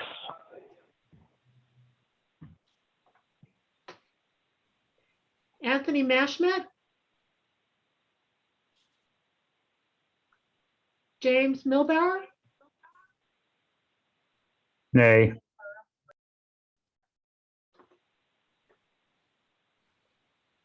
Caroline Traub, Yes. Corey Wilker. No. Motion fails 7-4. Can the chair vote on this one? Since it would be a deciding vote. Yes. I'm Andy gonna vote yes to move it forward for public comment. Once again, I want to stress that this is not anyone's endorsement. It is just moving it forward for public comment.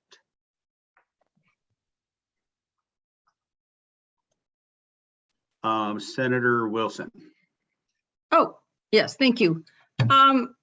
So you get to pick and choose when the chair gets to vote or not? When it makes a difference to the outcome of the vote.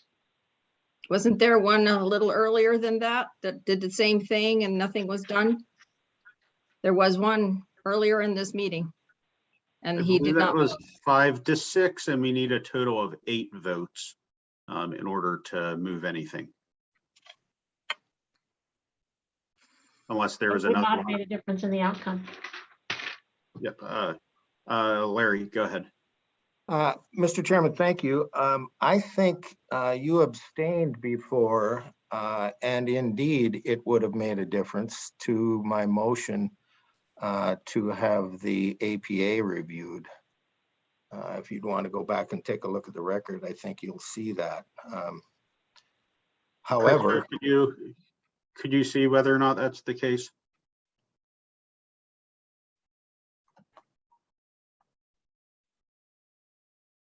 I think it was a no 7, yes 6. That's right. That Okay, is so correct. The yeses were 6.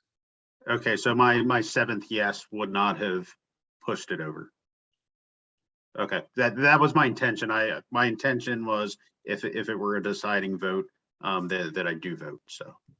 well, your vote, Mr. Chairman, would have indeed tied the vote. So it would have had an impact, unless again, there are Robert's Rules experts here that I am not, but it would have made a difference. So just a comment. Okay, they would have tied it to 7-7. If this is Derek Meyer-Bachtel, if I could just jump in for 1 second to note that it's up to the discretion of the chair whether to vote in cases in which his or her vote would make a difference, not mandatory. Okay. Interesting. Larry, my intent was to vote only if it made a difference. If I mistakenly did not, I apologize. but my understanding, yeah, if it was 7 no to 6 yes, it would have been 7 to 7. I believe that still would have failed. So my vote would not have made that difference. Okay, Mr. Chair, can I make a motion? Sure, you can make a motion. I would like to make a motion that the Building Code Council writes a letter to the legislature and requests funding so that we can do robust economic and other analysis on this and future codes. All right, as long as, is there a second to that? Sure, Klein, can we have the motion repeated, please? The motion would be to have the Building Code Council, with Andrew probably doing the signing, write a letter to the legislature and request robust funding for cost benefit analysis and other analysis for this and future codes, such that we can do all the analysis that has been discussed today on this and future codes.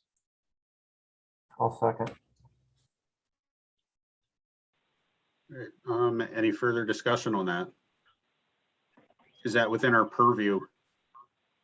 It's writing a letter. Okay. Point of order, just asking for clarification. So letter asking for money for what? To conduct the research and work on the cost benefit analysis, or to hire a third party and the third party to conduct the cost benefit analysis. These are different things. Even with a little bit of funding, I don't think staff, as it appears currently, will be able to do a complete, comprehensive research and provide the cost benefit analysis. I left it open to let staff and the chair and the code council craft whatever we think is needed. But there was a lot of analysis that we don't have that we would be useful in going forward. And I think it would be great to have that going forward. So I guess that's why I made the motion. Maybe it's, a poor idea, but I think it's worth analyzing, I guess, internally what we need that we don't have and requesting it. Micah? Thank you. I don't like to make assumptions, so I want to make sure that the entire council will be reviewing that letter before it gets sent out, and I'd be in favor of that motion. Thanks. That was the intent, and I will be happy to amend that motion to make sure that it's reviewed by the entire council before it goes out. I accept. Second. All righty. Any further discussion on that? All right, let's take just a voice vote and see if we need to take a roll call vote. All those in favor of staff drafting up a letter asking for additional money so that we can meet our requirements, and that will be reviewed by the entire council prior to being sent out. All those in favor, please say aye. Aye. Aye. Is anyone opposed? All righty, that motion passes. Let's see, I believe we're done with number 7. Number 8, Mr. Chairman? We have, yes, sir.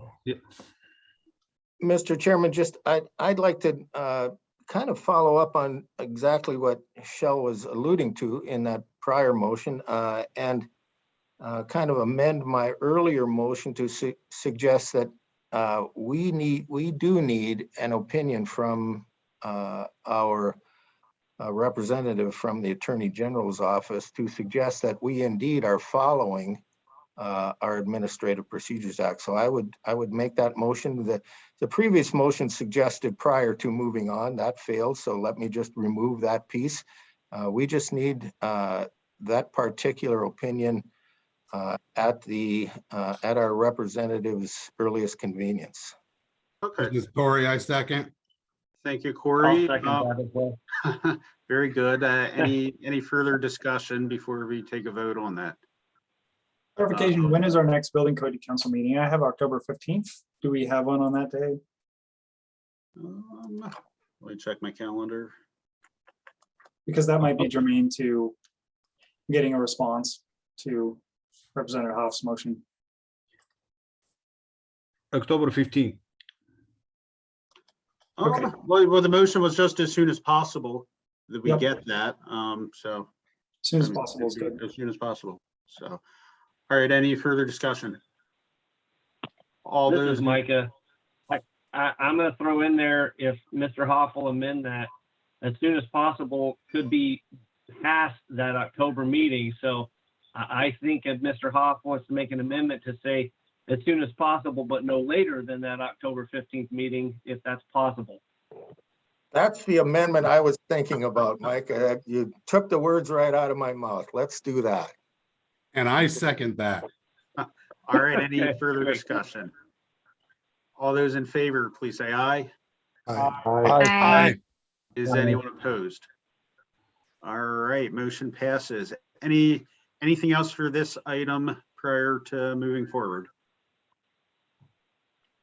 All right, Stoyan, updates on code benefit analysis. I think we talked a little bit about this. Anything more that you wanted to cover?